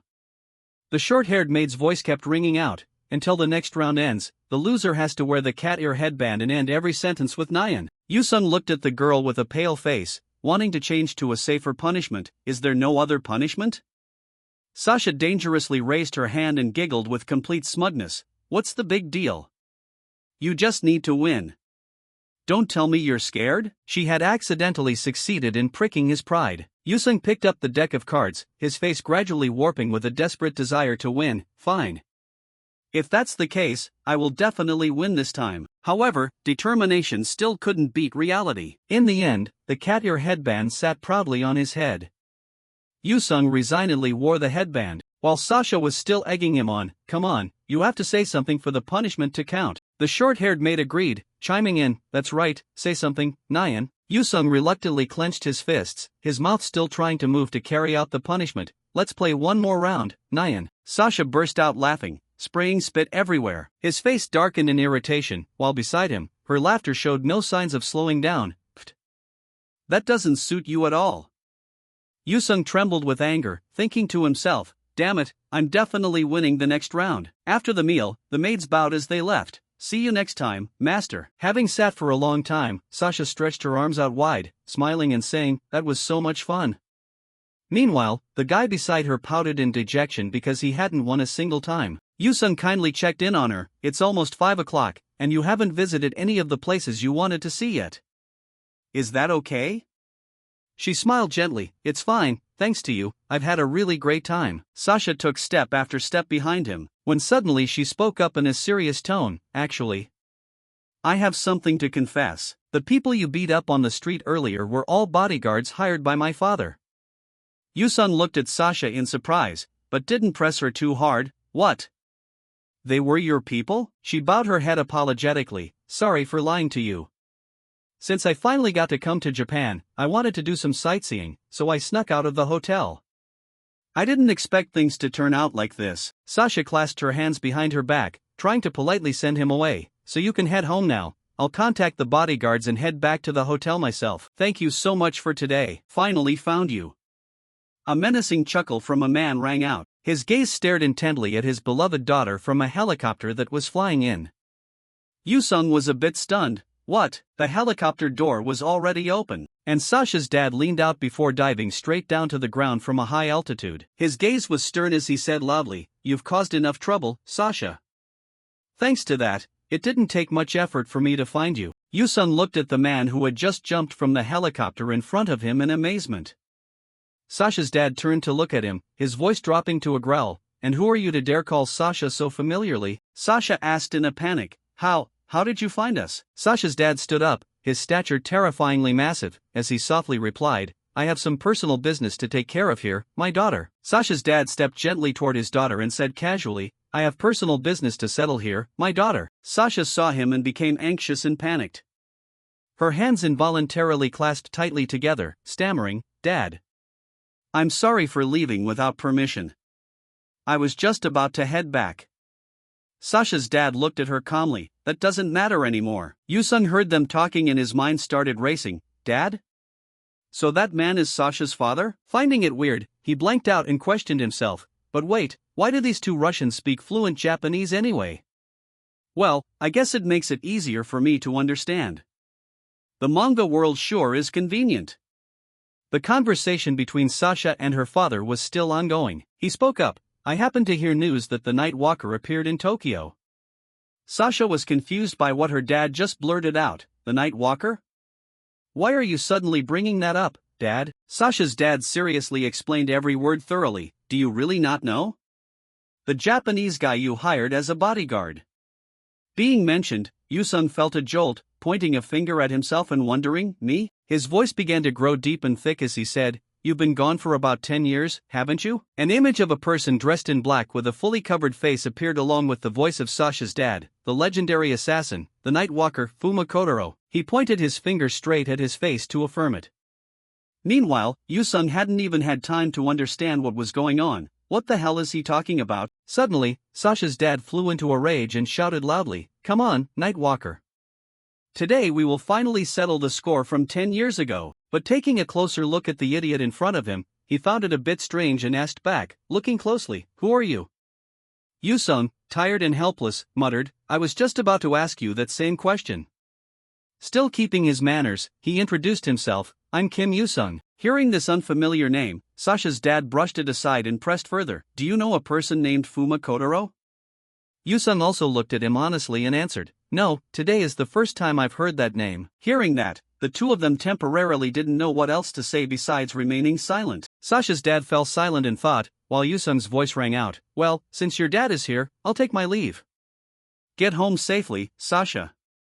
Sasha gently replied, "All right." Thinking everything was over, he turned away happily, humming to himself, "It must be some kind of mistake. I don't know who Fuma Kotaro is, but he probably just looks like me." Suddenly, his shout blurted out, "Hold it right there." Feeling a bit curious about the guy in front of him, Sasha's dad spoke up and asked, "How did you manage to defeat Boris, the captain of my personal guard?" Yusung heard the name mentioned and found it familiar. Boris? He recalled the moment he fought that guy. Does he mean the big guy I beat up earlier? Yusung gave an awkward laugh and scratched his cheek, looking a bit uneasy as he asked for a favor. "Could you pass along my apologies to him? At that time, I really thought he was a kidnapper, so I went a little too hard." He began to move his feet, stepping forward. In a flash, with terrifying speed, Sasha's dad dashed straight toward Yusung and threw a punch. He stood there frozen. He looked at his hand in sudden surprise, jolting. Without saying a word, just like that, Sasha's dad punched him flat onto the ground. Sasha called out his name anxiously, "Kim Yusung." His life was worth something, so how could Yusung let his body get scratched up? He quickly pulled out his backpack to block it. But the punching force was so strong, his backpack was ripped wide open. Yusung had no idea why he was being attacked, so he shouted in frustration, "What do you mean by this?" Sasha's dad chuckled, looking amused and wanting to fight him. "You blocked it? Interesting. Show me your power too." Looking at the newly bought manga volume that he hadn't even had a chance to read yet get torn up by him, Yusung angrily threw his backpack aside and decided to go all out with Sasha's dad. "Damn it, the manga series I just bought today." As his bitter tears flowed, the real battle began. "You dare ruin my stuff? I'm not letting you off." Yusung was ready to get into stance to throw down with him, but his offensive stance instantly turned into a passive defense. Sasha's dad punched him straight in the stomach. Old habits die hard, and he was a seasoned pro. The punch made a young guy like him squint his eyes in sheer pain. Leaning back, Sasha's dad followed up with a powerful elbow strike, bending Yusung's body into a sharp curve. With his supernatural agility, he flexibly straightened his body back up, landing safely on the ground. Seeing this scene, he became even more excited, tearing off his trench coat as he exclaimed, "Incredibly interesting." Yusung mockingly repeated, "Yeah, so incredibly interesting." His blood boiling, he shouted loudly to ask, "What on earth are you doing this for?" Sasha's dad threw his jacket onto the ground and answered, "Because you are an astonishing genius." Yusung was so angry he was about to cry, cursing inwardly, "What the hell are you talking about? If I'm a genius, why are you hitting me?" His punch swung out again along with a tone of praise. A normal high school student who has never had any combat training, yet defeated Boris, the captain of my personal guard, with his bare hands. With a loud bang, Sasha's dad punched him straight in the face, his mouth still non-stop. "That is absolutely impossible." His gaze fixed firmly on him, shouting loudly, "You are a genius, a once-in-a-century talent." Yusung was now beaten to a pulp, his face covered in dirt. His voice still rang out full of excitement. Having finished the previous strike, Sasha's dad prepared to get into stance to deliver another one. He raised his eyebrows and shouted, "Come work for me." The punch advanced toward him again. Sasha's dad put on a benevolent front to advise him, "I will help you unleash your full potential." Having been beaten into clarity, Yusung finally realized, now I get it. He thought bitterly to himself, this world isn't just a regular rom-com. A stray train of thought flowed through Yusung's mind. The offer just now was completely the kind of dialogue that only appears in a battle shonen manga. At first, it really did look like a rom-com. He recalled the image of cute Rika talking, then that guy Rito bumping into him this morning, "You pervert." Now it's different. Next was the memory of his relentless weight training. "Ever since I came to this world, the reason I've been training my muscles non-stop every single day, the reason I keep getting dragged into these fights, and the reason I possess such absurd strength that I'm misunderstood as a character who puts everything into muscle. It all leads to one conclusion. This manga has changed genres. It shifted from a rom-com to a battle shonen." He panted heavily, his mind racing continuously. "I'm absolutely sure. Because this series is serialized in Shonen Magazine." In Yusung's head, sweet manga volumes appeared. In a magazine like Shonen Magazine, where battle manga reigns supreme, a pure rom-com is very hard to survive long-term. If the author was originally determined to go the rom-com route, but eventually yielded to the rankings and the editorial department. Yusung's thoughts became clearer and clearer, and decided to switch to a battle shonen instead. His gaze gradually revealed anxiety. If that's really the case, Yusung imagined Sasha's dad looking like Satan wanting to devour him. Kid, become my subordinate. Thinking about it terrified him. Then it means I will continue to be surrounded by these dangerous people, and my life will always be in critical danger. He aggressively swung a punch at Yusung, questioning repeatedly, well? What do you think? If you become a scholarship student of Yggdrasil Company, Sasha's dad laughed out loud, offering sweet benefits for him to choose from. I will take care of your entire tuition, college expenses, housing, car, anything you want. This time, Yusung didn't let him punch him again. Clenching his hands, he crossed them into an X shape to block the strike. He smirked. Seeing this, Sasha's dad frowned in annoyance, looking down at the object beneath him. Yusung looked at him firmly and gave his answer, I refuse. He thought confidently to himself, if this really is the kind of battle shaman from Shonen magazine, then no matter how powerful this old man looks, Yusung excitedly imagined himself crushing Sasha's dad flat into the ground. In his daydream, he kept fantasizing, then taking him down and staying close to the protagonist Sakamoto Yoichi is the unwritten rule of shonen manga. Having filled his head with these thoughts, returning to reality, Yusung's heart skipped a beat. This is bad. Sasha's dad spread his massive hand out, swinging it straight at his face that was lost in thought. Yusung coughed up blood, his expression distorted in discomfort. He continued to lunge forward, his hand preparing to unleash a strike. He didn't have time to resist, only staring with wide eyes. Immediately after, he countered smack, knocking his face to the side. Space seemed to freeze. He stood frozen for a long moment. Then he turned back to look straight into his eyes with pure fury. That expression scared Yusung half to death. He struck down directly without a shred of mercy, squeezing Yusung's face tightly as leverage. Sasha's dad lifted him high into the air and spoke authoritatively, let me give you a piece of advice, kid. His hand clenched tightly, causing veins to bulge overlappingly. When you make a move on someone, drawing back, Sasha's dad formed a fist to strike again. No matter who the opponent is, you must fight with the intent to kill them. One hand pinning his face, the other swinging a fist straight at him. Boom! A shattering sound echoed.